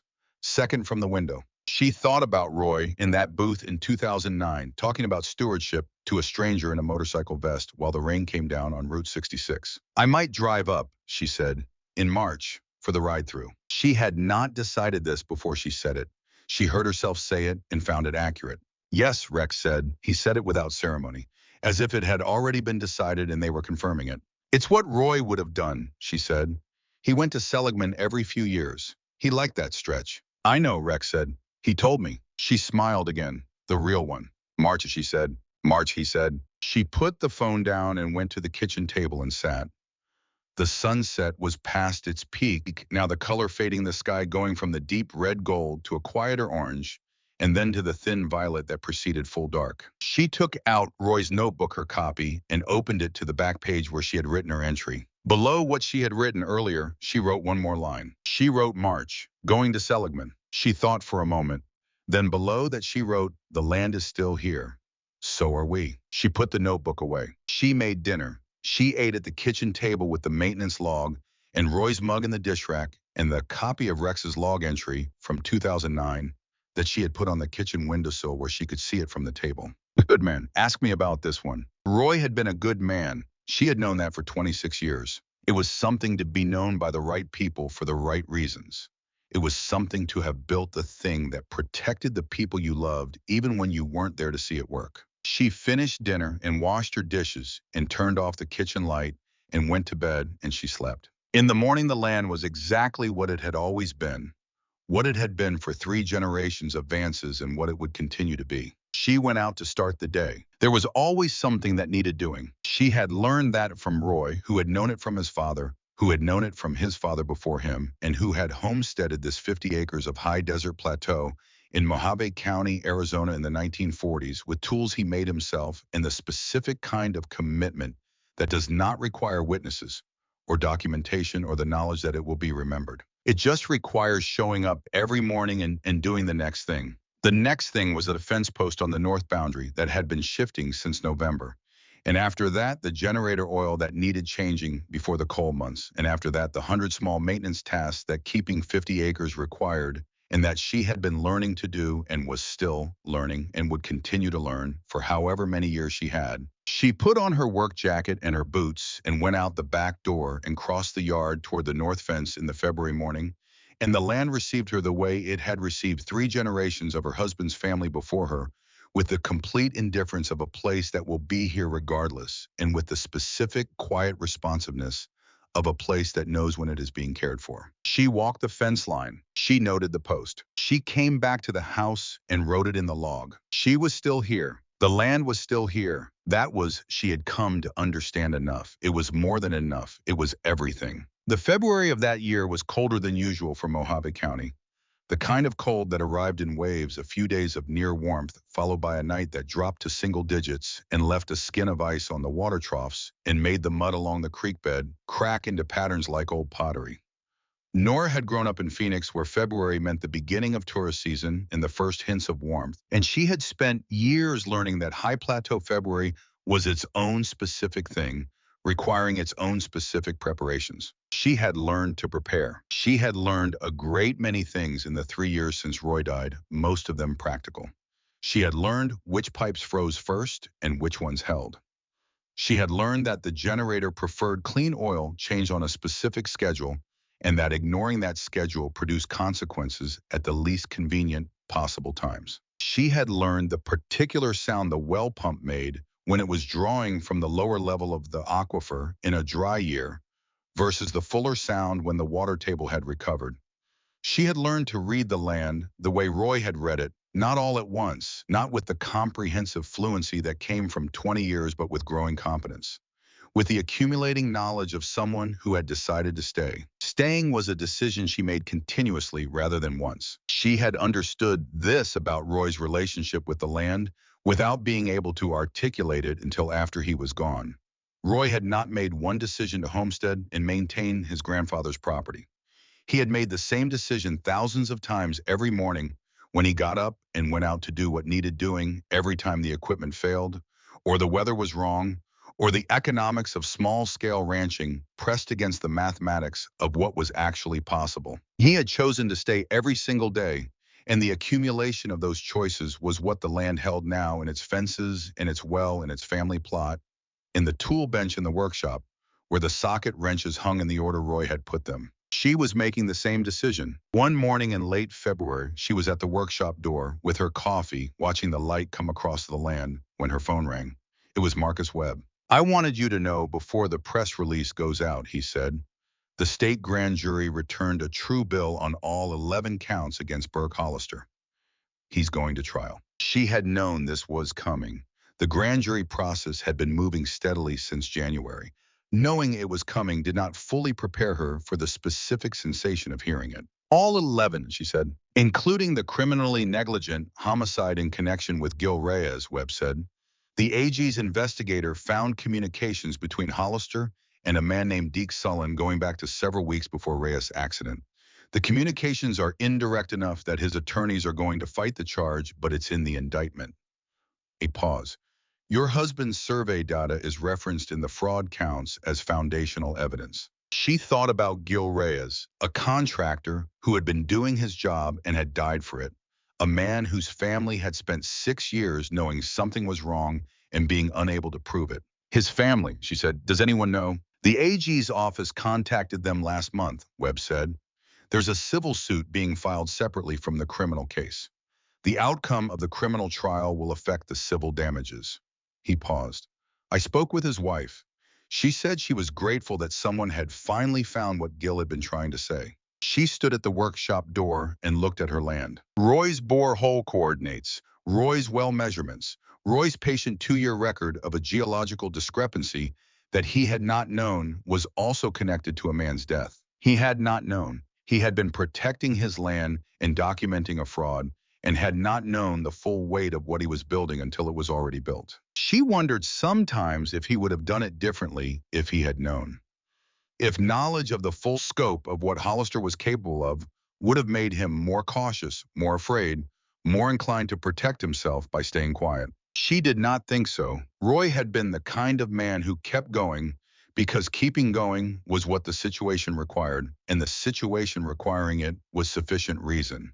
The risk calculation was not something he would have done differently. I was in that way not unlike the man who had kept a record of a 4-hour conversation in a diner and had ridden Route 66 3 or 4 times a year for 15 years until one night in October. A nail in the road had sent him into the scrub juniper at the edge of her driveway. Thank you for calling, she said to Webb, before the press release. You're the one who brought it to the courthouse, he said. You had the right to know first. After she hung up, she stood in the workshop doorway for a long time, drinking her coffee and watching the February morning proceed. The cottonwood trees on the east boundary were still bare, but she could see the first swelling of the buds that would eventually become leaves, still weeks away, but present beginning. Roy had planted those cottonwood trees in the second year of his tenancy on the land. They were not original to the property. His grandfather had not planted them, and his father had not planted them. Roy had planted them because he wanted shade trees on the east boundary and because he liked cottonwoods, the particular sound they made in the wind, the way they signaled water with their roots, even where no surface water was visible. I had planted trees that would outlive him. I had built a notebook that had outlived him. I had maintained a piece of land through drought and illness and the slow encroachment of people who wanted what was under it, and he had maintained it right up until the moment he couldn't anymore. And then the land had held what he had put into it and waited for someone to find it. She had found it. She finished her coffee and set the mug on the workbench inside the door and went to do the morning's work. The north fence post that had been shifting since November needed resetting. She had been noting it in the maintenance log and monitoring it and waiting until the ground was workable enough to do the job properly, which February sometimes was and sometimes wasn't, depending on the frost depth. This morning, the ground had softened enough in the top 6 inches to allow the work. She had learned to set fence posts from Roy, who had learned from his father, who had learned from his grandfather, the same techniques passing down through the generations with the modifications that each generation figured out for themselves. Roy had shown her the basic method in the first year they lived on the land when she had come out to watch him work and had started asking questions, and Roy had simply handed her the post driver and said there's no way to learn it except to do it. She set the post. It took 40 minutes and required more effort than she had estimated because the hole had water in it from the recent rains, and she had to bail it before she could compact the base properly. She got it done. She tested the tension. The post held. She walked back to the house and washed her hands and recorded the completed repair in the maintenance log with the date and the notation reset plum holding. She made lunch. She ate at the kitchen table and looked at the card on the windowsill that had arrived 2 weeks after the crisis mailed from a Flagstaff address with no name. Inside in handwriting she had by now learned to recognize as Rex's 3 words, "Land's still yours." She had put it where she could see it from the table. 3 words. That was what he had sent. No further elaboration, no explanation or sentiment or context beyond those 3 words which contained all the context that was necessary. She had written back 3 words of her own mailed to the Flagstaff chapter addressing that was on Iron Brotherhood's publicly listed information. So it is. She did not know if he had received it. She assumed he had. She thought sometimes about the economy of communication between people who had been through something together and did not need to annotate it. Roy had been like that. Once you had established a shared understanding with Roy, very little needed to be said to maintain it. He would go days without unnecessary speech, and she had learned to hear the things that were communicated in his silence, which were frequently more specific and more complete than what other people communicated with words. Rex was like that too, but differently. Roy's silence had been the silence of a man at peace with his place in the world, deeply rooted, certain of the ground he stood on. Rex's silence had the quality of someone who had learned to conserve speech because speech had sometimes been the thing that identified you to people who meant you harm, and careful people in his world learned early which conversations were safe to have at full volume and which were not. She understood both kinds of silence. In March, she drove to Seligman. She left the property at 8 in the morning, which gave her enough time to make the drive in daylight and arrive at the Roadkill Diner by midday, which was when the Iron Brotherhood spring ride typically came through this stretch of Route 66. She had looked up the route on the club's publicly posted schedule, which was something outlaw motorcycle clubs of a certain vintage maintained for the practical reason that it helped gas stations and diners along the route prepare for the volume, and which told her that the Flagstaff chapter made this run every second weekend of March. She drove Route 66 west, which was the direction Roy had usually driven it, because he had lived east of this stretch, and the interesting part for Roy was the western section, where the highway ran through the Hualapai Valley and alongside the low mountains, and the landscape got more dramatic before flattening again near Kingman. She had driven this road many times. She drove it differently today, paying attention in a different way, the way you pay attention to a place when you know that someone you trusted paid attention to it and found it worth noting. Roy had liked this stretch. She had known that in the abstract. She knew it more specifically now, driving it in March with the winter receding and the high desert at the particular fragile almost beauty of the weeks before the heat settled in and the color went out of things. She thought about Roy driving west on this road in October 2009, probably in the afternoon, probably with the same quality of patient attention he brought to everything.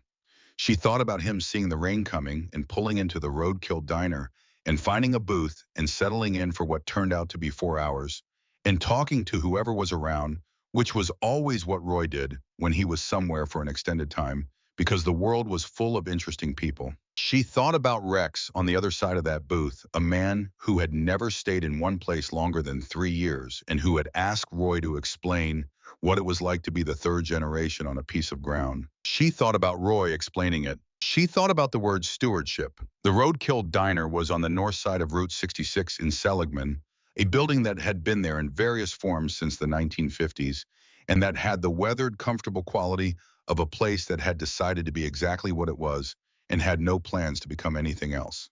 The parking lot was half full when she arrived, mostly trucks and 2 cars with California plates. She went in and found a booth and ordered coffee and boy and waited. She did not wait long. She heard them before she saw them, the sound building from the east, the unmistakable percussion of large V-twin engines in formation, the particular cadence of many motorcycles riding together that she had learned to identify in October and now recognize the way you recognize a specific person's voice in a crowd. They filled the parking lot.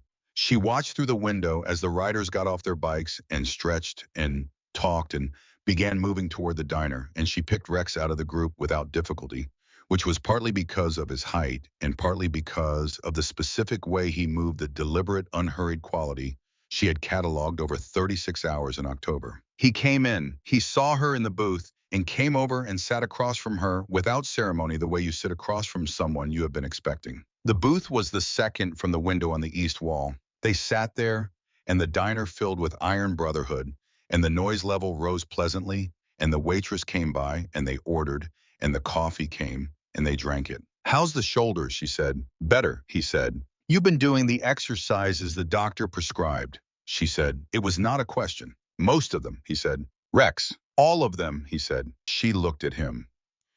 He was telling the truth. He had the look of a man who had followed medical instructions with the particular compliance of someone who had a practical relationship with his own body and understood the difference between ignoring something that would heal and ignoring something that would not. "The land," he said. "Good," she said.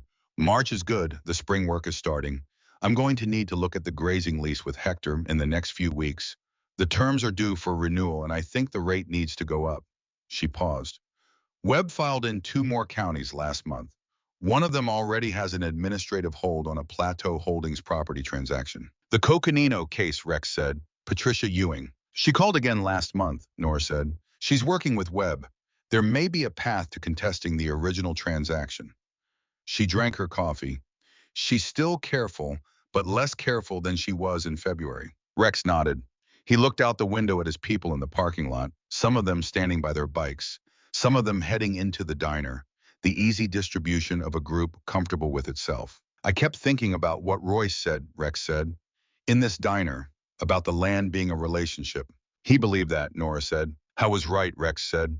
"I've been thinking about it more, about what it means to have a relationship with a place when you don't stay, when you move, when the relationship is with the road instead of with the ground." She looked at him. "And I don't have an answer," he said.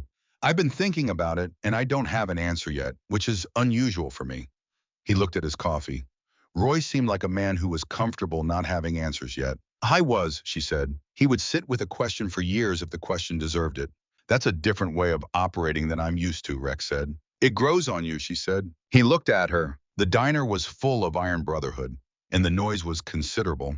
And outside on Route 66, the occasional vehicle passed in either direction, and the morning was doing what March mornings in the high desert do, which was to be beautiful in a spare and specific way that required you to be paying attention to notice. She was paying attention. They were in the booth that Roy and Rex had shared in October 2009.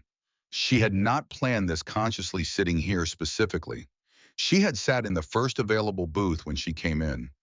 It had turned out to be the second from the window on the east wall. She thought Roy would have found that interesting. She thought Roy would have found many things about this morning interesting. He had been a man who found things interesting without requiring them to be extraordinary. Ordinary things examined with full attention were usually interesting enough. "Can I ask you something?" she said. "Yes," Rex said. "When you were in the diner with Roy in 2009, she said, was there a moment when you knew the conversation was worth keeping a record of?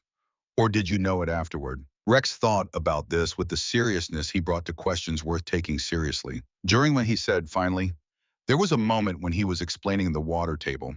He had been talking about the aquifer, what it meant to have a water source that deep and that reliable on land that was otherwise as dry as what was outside the window. And he stopped in the middle of a sentence and looked out at the rain, and he said something like, "Water finds its level eventually. It always finds its level." And then he went back to what he was saying. She was still. "Water finds its level," she said. He said it the way people say things they have thought about for a long time and don't usually say aloud, Rex said. "I wrote it in the log that night. I wrote the other things too, the practical details, the name and the county, and the property description. But that was the sentence I remembered." She looked out the window at Route 66 and the high desert beyond it and the quality of the March light on the western mountains in the middle distance. Water finds its level. Roy had documented an aquifer for 2 years.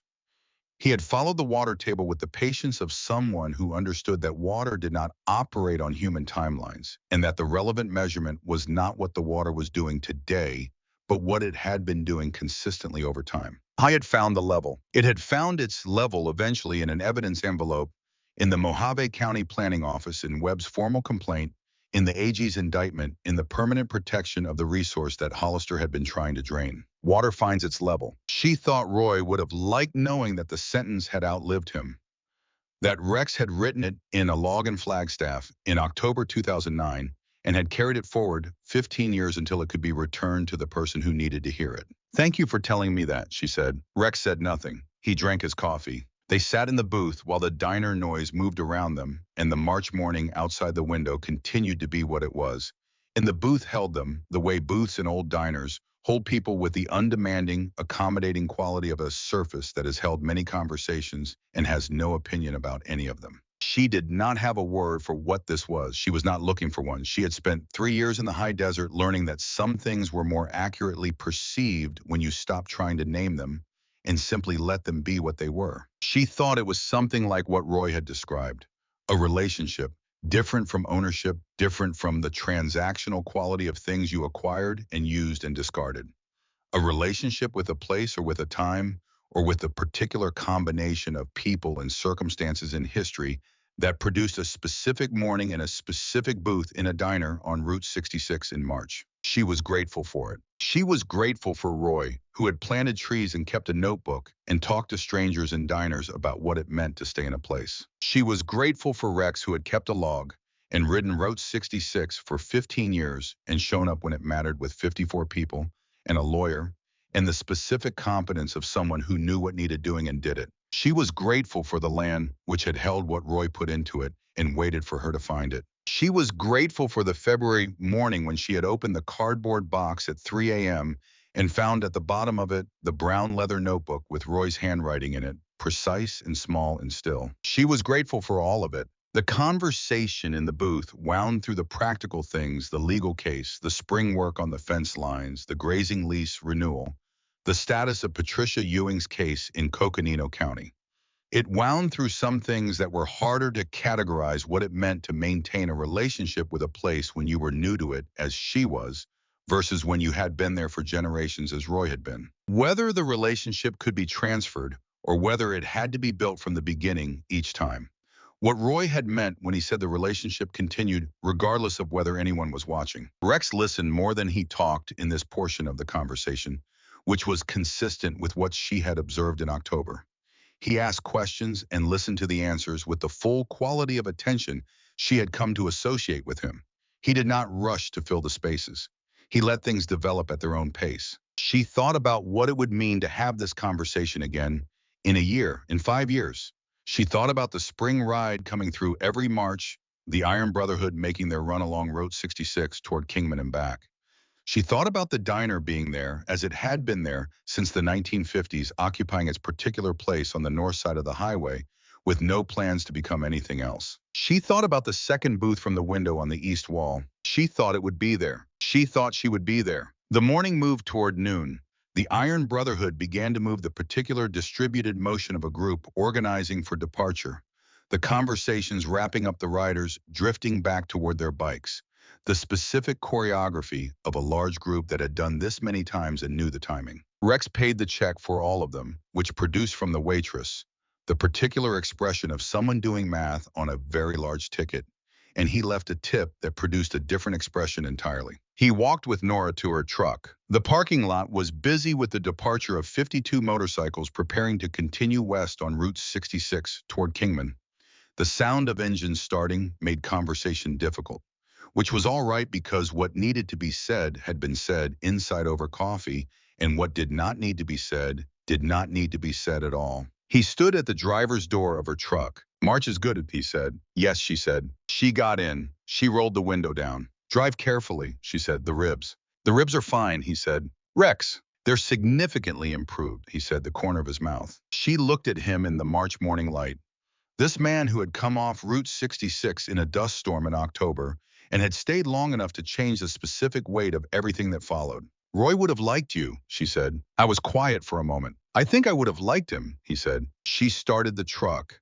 She put it in reverse and pulled out of the parking lot and turned east on Route 66 heading home. And she watched in the rearview mirror as the Iron Brotherhood formation fell into place and turned west heading toward Kingman, the two directions diverging at the same point in Seligman and going opposite ways along the same road. She drove east. The high desert opened around her as she drove, the particular spare beauty of the plateau in early spring. The color not yet gone, but not yet full either, the land in the particular state of becoming that preceded the months of full expression. The scrub juniper was showing new growth at the tips of its branches. The wildflowers that would cover the roadsides in April were not yet visible, but were present underground preparing. The 50 acres were an hour and 20 minutes away. She drove toward them without hurrying.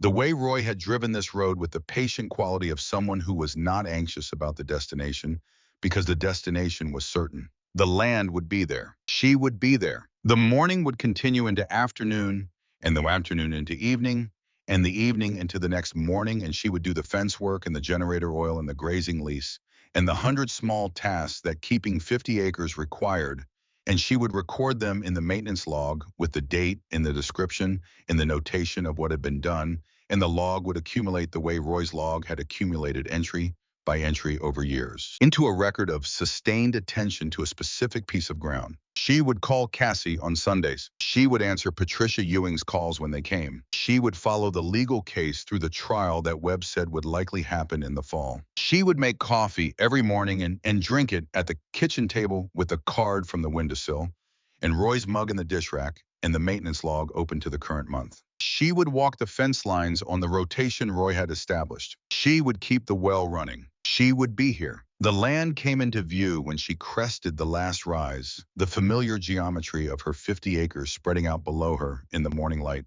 The workshop, in the house, in the fence lines, in the dry creek bed, in the cottonwood trees on the east boundary, bare still but budding, and beyond them the family plot where the stones caught the light at this hour in the specific way she had learned to recognize as the light of mid-morning in early spring. She stopped the truck at the top of the rise and looked at it for a moment the way Roy had looked at it in the photographs she had found in the cardboard box, the photographs he had taken over the years from the same high point, the land in every season, the same 50 acres at different times and in different light. She had found those photographs in the box along with the notebook.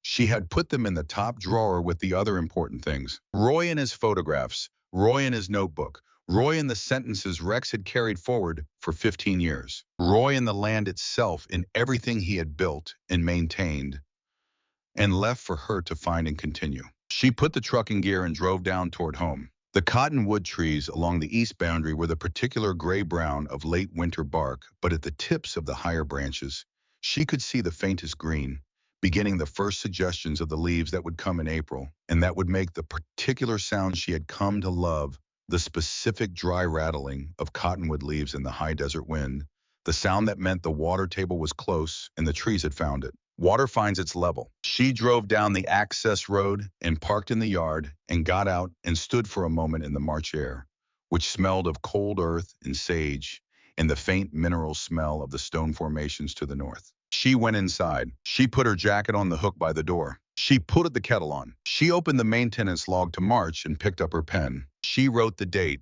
She wrote Seligman, East Fence Post Holding. Spring work begins next week. She paused, and then below that, because it was the right thing to note, and because Roy would have noted it, she wrote Cottonwoods Budding on the east boundary. She closed the log. She looked at the card on the windowsill. Land still yours. She looked at Roy's mug in the dish rack. She looked at the 50 acres outside the kitchen window, receiving the March morning in the patient way of land that has been cared for and knows it will continue to be cared for. She was still here. The land was still here. The kettle came to a boil. She made her coffee and sat down at the table and did the next thing, which was to be exactly where she was in the morning, in the house her husband's grandfather had built on the land. Her husband's family had held for 3 generations with the work ahead of her and the record behind her and the particular quiet of a high desert March morning all around her. That was enough. It had always been enough. It always would be. She had been keeping a different kind of record since November. It had started accidentally the way most worthwhile habits started. She had been writing in the maintenance log one evening, recording the completion of a small repair on the barn's east-facing wall, where the wood had begun to soften from water intrusion, and she had run out of space in the technical notation section and had written into the margin, "First freeze of the season, the cottonwood leaves went 2 days ago. Wind is different now." It had not been relevant to the barn repair. It had been relevant to the day. After that, she kept a second section in the maintenance log at the back, which she labeled simply Observations. It was not a journal in any formal sense. She was not a person who had ever kept a journal, and she was not going to become one at 55. But she noted things that she wanted to note, the daily facts of the land that were not maintenance tasks but were part of the record of the place and time. She noted the weather in its specifics, not just the temperature and the precipitation, but the quality of it, the particular color, the sky turned before a wind event, or the specific smell that arrived 2 hours before rain. She noted the movement of animals across the property, the coyotes that used the dry creek bed as a corridor, and the hawk that hunted the open ground north of the workshop, and the occasional mule deer that came down from the higher country in winter when the forage was thin. She noted the state of the cottonwood trees on a weekly basis, which was more frequency than they strictly required, but which she found herself doing anyway, because the cottonwood trees were Roy's trees, and tracking their seasonal changes was a way of tracking something she didn't have a word for. In March, the cottonwoods were budding. She recorded this. In April, they leafed out later than the valley cottonwoods because of the elevation in the specific dry whisper sound they made in the April wind was the sound she had been waiting for through the winter without quite knowing she was waiting for it.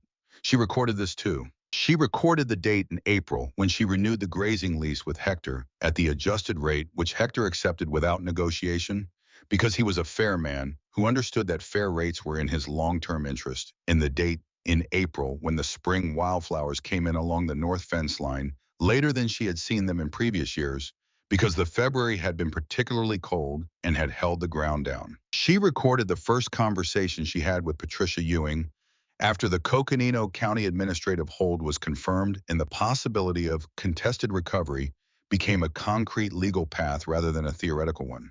She recorded it not with the details of the legal situation which were in Webb's files, but with the specific quality of Patricia's voice in that conversation, which was different from the careful quality she had heard in February, more open, carrying something that had not been in it before. She recorded the date in May when the Arizona Attorney General's office confirmed that the trial date for Burke Hollister had been set for the following October, approximately a year after the night of the dust storm. She had not expected to feel anything specific about that date. She had been following the legal process with the steady attention she gave to things that required steady attention, and she had understood that a trial date was a procedural milestone rather than a resolution, and she had thought she was prepared to receive it as such. She was surprised to find that her hands shook slightly when she read the email from Webb confirming it. She had been standing at the kitchen counter with her coffee, and she had set the coffee down and put both hands flat on the counter and breathed for a moment. She did not know exactly why. The trial date was not a resolution. The resolution would come after the trial in whatever form it came, and that was many months away. There was nothing to feel specifically about a procedural milestone in October. She thought about it for a while. She thought about October in general, which had been the month Roy died 3 years ago, and the month the dust storm had come and Rex had come off Route 66 into her driveway, and the month she had opened the cardboard box and found Roy's notebook. She thought about October as a month that had in 3 years accumulated a specific gravity in her personal calendar. She thought about the trial being in October, and about Hollister sitting in a courtroom in October in Mojave County, Arizona, 1 year after he had put nails on Route 66 and tried to use a foreclosure manufactured from her husband's medical debt to take the land that her husband's family had held for 3 generations. She thought about Roy's notebook being cited in evidence in that courtroom. She picked up her coffee. She went to the back section of the maintenance log, and she wrote the date and trial date confirmed October. Below that, she wrote Roy's evidence will be in the room. She closed the log and put it on the shelf and went out to do the morning's work. The spring had moved towards summer with the specific velocity that high desert seasons had, which was not fast in any absolute sense, but was definite each week, distinctly further along than the last. The temperature rising in 10-degree increments that her body tracked with the accuracy of a thermometer. By June, the mornings were already warm and the afternoons required shade, and the well was producing at the summer rate, which was lower than the spring rate, but consistent. The aquifer doing what it always did, maintaining its level. Rex came through in June on a different run, not the Route 66 ride, but a passage through Mojave County on the way to a chapter meeting in Las Vegas. He called 2 days in advance, which she had decided to take as courtesy rather than ask for, and she had food ready. And he came in the afternoon and they ate on the porch because the porch caught the evening breeze, and by 6 o'clock was the best place on the property. She told him about the maintenance logs observations section. He listened and then was quiet for a moment, in the way he was quiet when he was actually thinking rather than simply not speaking. Roy kept a log too, he said. He kept several, she said. The well data, the grazing records, the equipment maintenance. The notebook was something different. But yes, he kept logs. You're doing what he did, Rex said. I'm doing what makes sense for the land, she said. It turns out that overlaps significantly with what Roy did. She paused. He had 40 years on me.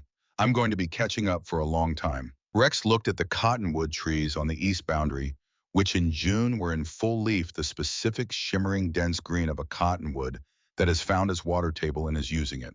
They look good, he said. They look like Roy's trees, she said. He said nothing to that, but she heard what he heard in it, which was not sentiment, but accuracy. They sat on the porch until the stars came out, which in Mojave County in June happened at a specific and beautiful pace. The sky darkening from the deep blue of late evening to the first stars appearing in the east one and then two, and then the proliferation that made it clear the first two had been an underrepresentation of what was up there. Roy had loved the night sky out here. He had tried to get her interested in astronomy, and she had been moderately interested, but not with the depth he was, and now she wished she had paid more attention, because the sky she had above her every clear night was extraordinarily good, and she was only beginning to have the vocabulary to appreciate it. She mentioned this to Rex. He looked up at the sky for a moment. Do you want me to tell you what I know about it? He said. Yes, she said. I knew more than she expected, which she should have expected, because Rex was a man who had spent decades outside at night and had accumulated the practical astronomy of someone who navigated by it without making a study of it. He named the visible planets and several of the major stars and described the way the seasonal tilt of the Earth changed what was visible and when. And he did it in the plain, direct way. He described most things, which was the way Roy had described most things. And she listened with the full quality of attention she brought to things worth listening to. They sat on the porch under the June stars until it was late, and then he went to the guest room that she had set up in November in the second bedroom that had been Cassie's when Cassie had visited for those 2 weeks, and that had since then been used by Cassie again at Christmas, and by Rex twice, and by Hector's wife, when Hector had a medical appointment in Kingman and needed someone to check on the property overnight. The guest room had acquired the character of a room that was used by people she trusted, which was its own category, distinct from the guest rooms of hospitality that she had known in other contexts. This room was not maintained for strangers. It was maintained for the specific people who had earned the right to sleep in her house and wake up in her kitchen and drink her coffee. Rex was in that category. She thought about that before she went to sleep in the June dark with the windows open and the night air coming through with its specific smell of high desert summer, warm and dry and faintly mineral. She thought about categories. About the categories she had been operating with since Roy died, the ones that had been organized around loss and function in the daily work of staying. About the ways those categories had been reorganizing themselves since October, since the notebook, since 54 Ian, brotherhood members in her yard and Rex's log entry from 2009 and the March morning in Seligman. She was not the person she had been in September. She was not exactly the person she had been in October either before the storm. She was something that had been made from both of those and from what had happened between them, and since, which was the ordinary way people became what they were, accumulation by accumulation, day by day. Roy had become what he was by accumulation. 20 years of daily decisions on this specific piece of ground. 3 generations of decisions, really, because the decisions Roy's grandfather had made in the 1940s had produced the conditions in which Roy's father had made his decisions and which Roy had then inherited and continued. She was in the early part of her own accumulation. 3 years plus what had happened since October. The maintenance log with its technical notations and its observation section. The cottonwood trees that she checked weekly. The posts she had reset in February. The wildflowers she had noted in April along the north fence line. She was building something. She did not yet know exactly what it was, because you could not know that about a thing still in progress. You could only do the next day's work and note what was worth noting and trust that the accumulation was going in a direction worth going. Roy had trusted that. He had sat at this table in the evenings writing in his notebook, building a record he did not know would matter, and had trusted that doing the right thing was sufficient justification for doing it regardless of outcome. She was learning to trust that too. In the morning she made coffee, and Rex was up before her, which surprised her, sitting at the kitchen table with his own coffee, already poured from the pot. She had set to brew automatically, reading something on his phone, with the focused quality of a man who had received information he needed to process. He looked up when she came in. The Coconino case, he said. Webb sent a message at 6. The court ruled in Patricia Ewing's favor on the preliminary motion. The original transaction is being reviewed under the fraud framework. She poured her coffee and sat down across from him. She might get the property back, Nora said. She might, Rex said. Webb said it's still uncertain, but the preliminary ruling goes in her favor. She sat with that for a moment. Patricia Ewing, 62 years old, living with her sister in Flagstaff for 2 years, because a shell company connected to Burke Hollister had manufactured a foreclosure on a property her family had owned for decades. The same methodology that had been applied to Nora applied earlier completed more thoroughly because Patricia had not had Roy's notebook and had not had Rex in her driveway in a dust storm. Roy's notebook, in the public record, being cited in a courtroom argument for the benefit of a woman Roy had never met about a property Roy had never seen. Water finds its level. I'm going to call her today, Nora said. She'll want to hear from you, Rex said. They drank their coffee in the morning kitchen, the June light coming through the east window at the angle it came at this time of year. Long and warm and catching the dust motes in the air. The way light at that angle does, making visible the ordinary invisible movement of air in a room where two people are sitting with their coffee and the day is beginning. She looked at Roy's mug in the dish rack. She looked at the card on the windowsill. Land still yours. She looked at the man across the table from her, who had kept a record for 15 years and had ridden Route 66 3 or 4 times a year until a nail in the road at the right time had put him in her driveway. She thought about Roy in 2009 saying water finds its level. She thought about how long it had taken and through how many people and records and notebooks and legal filings for that specific water to reach the specific level it had reached. She thought it was exactly long enough, not longer.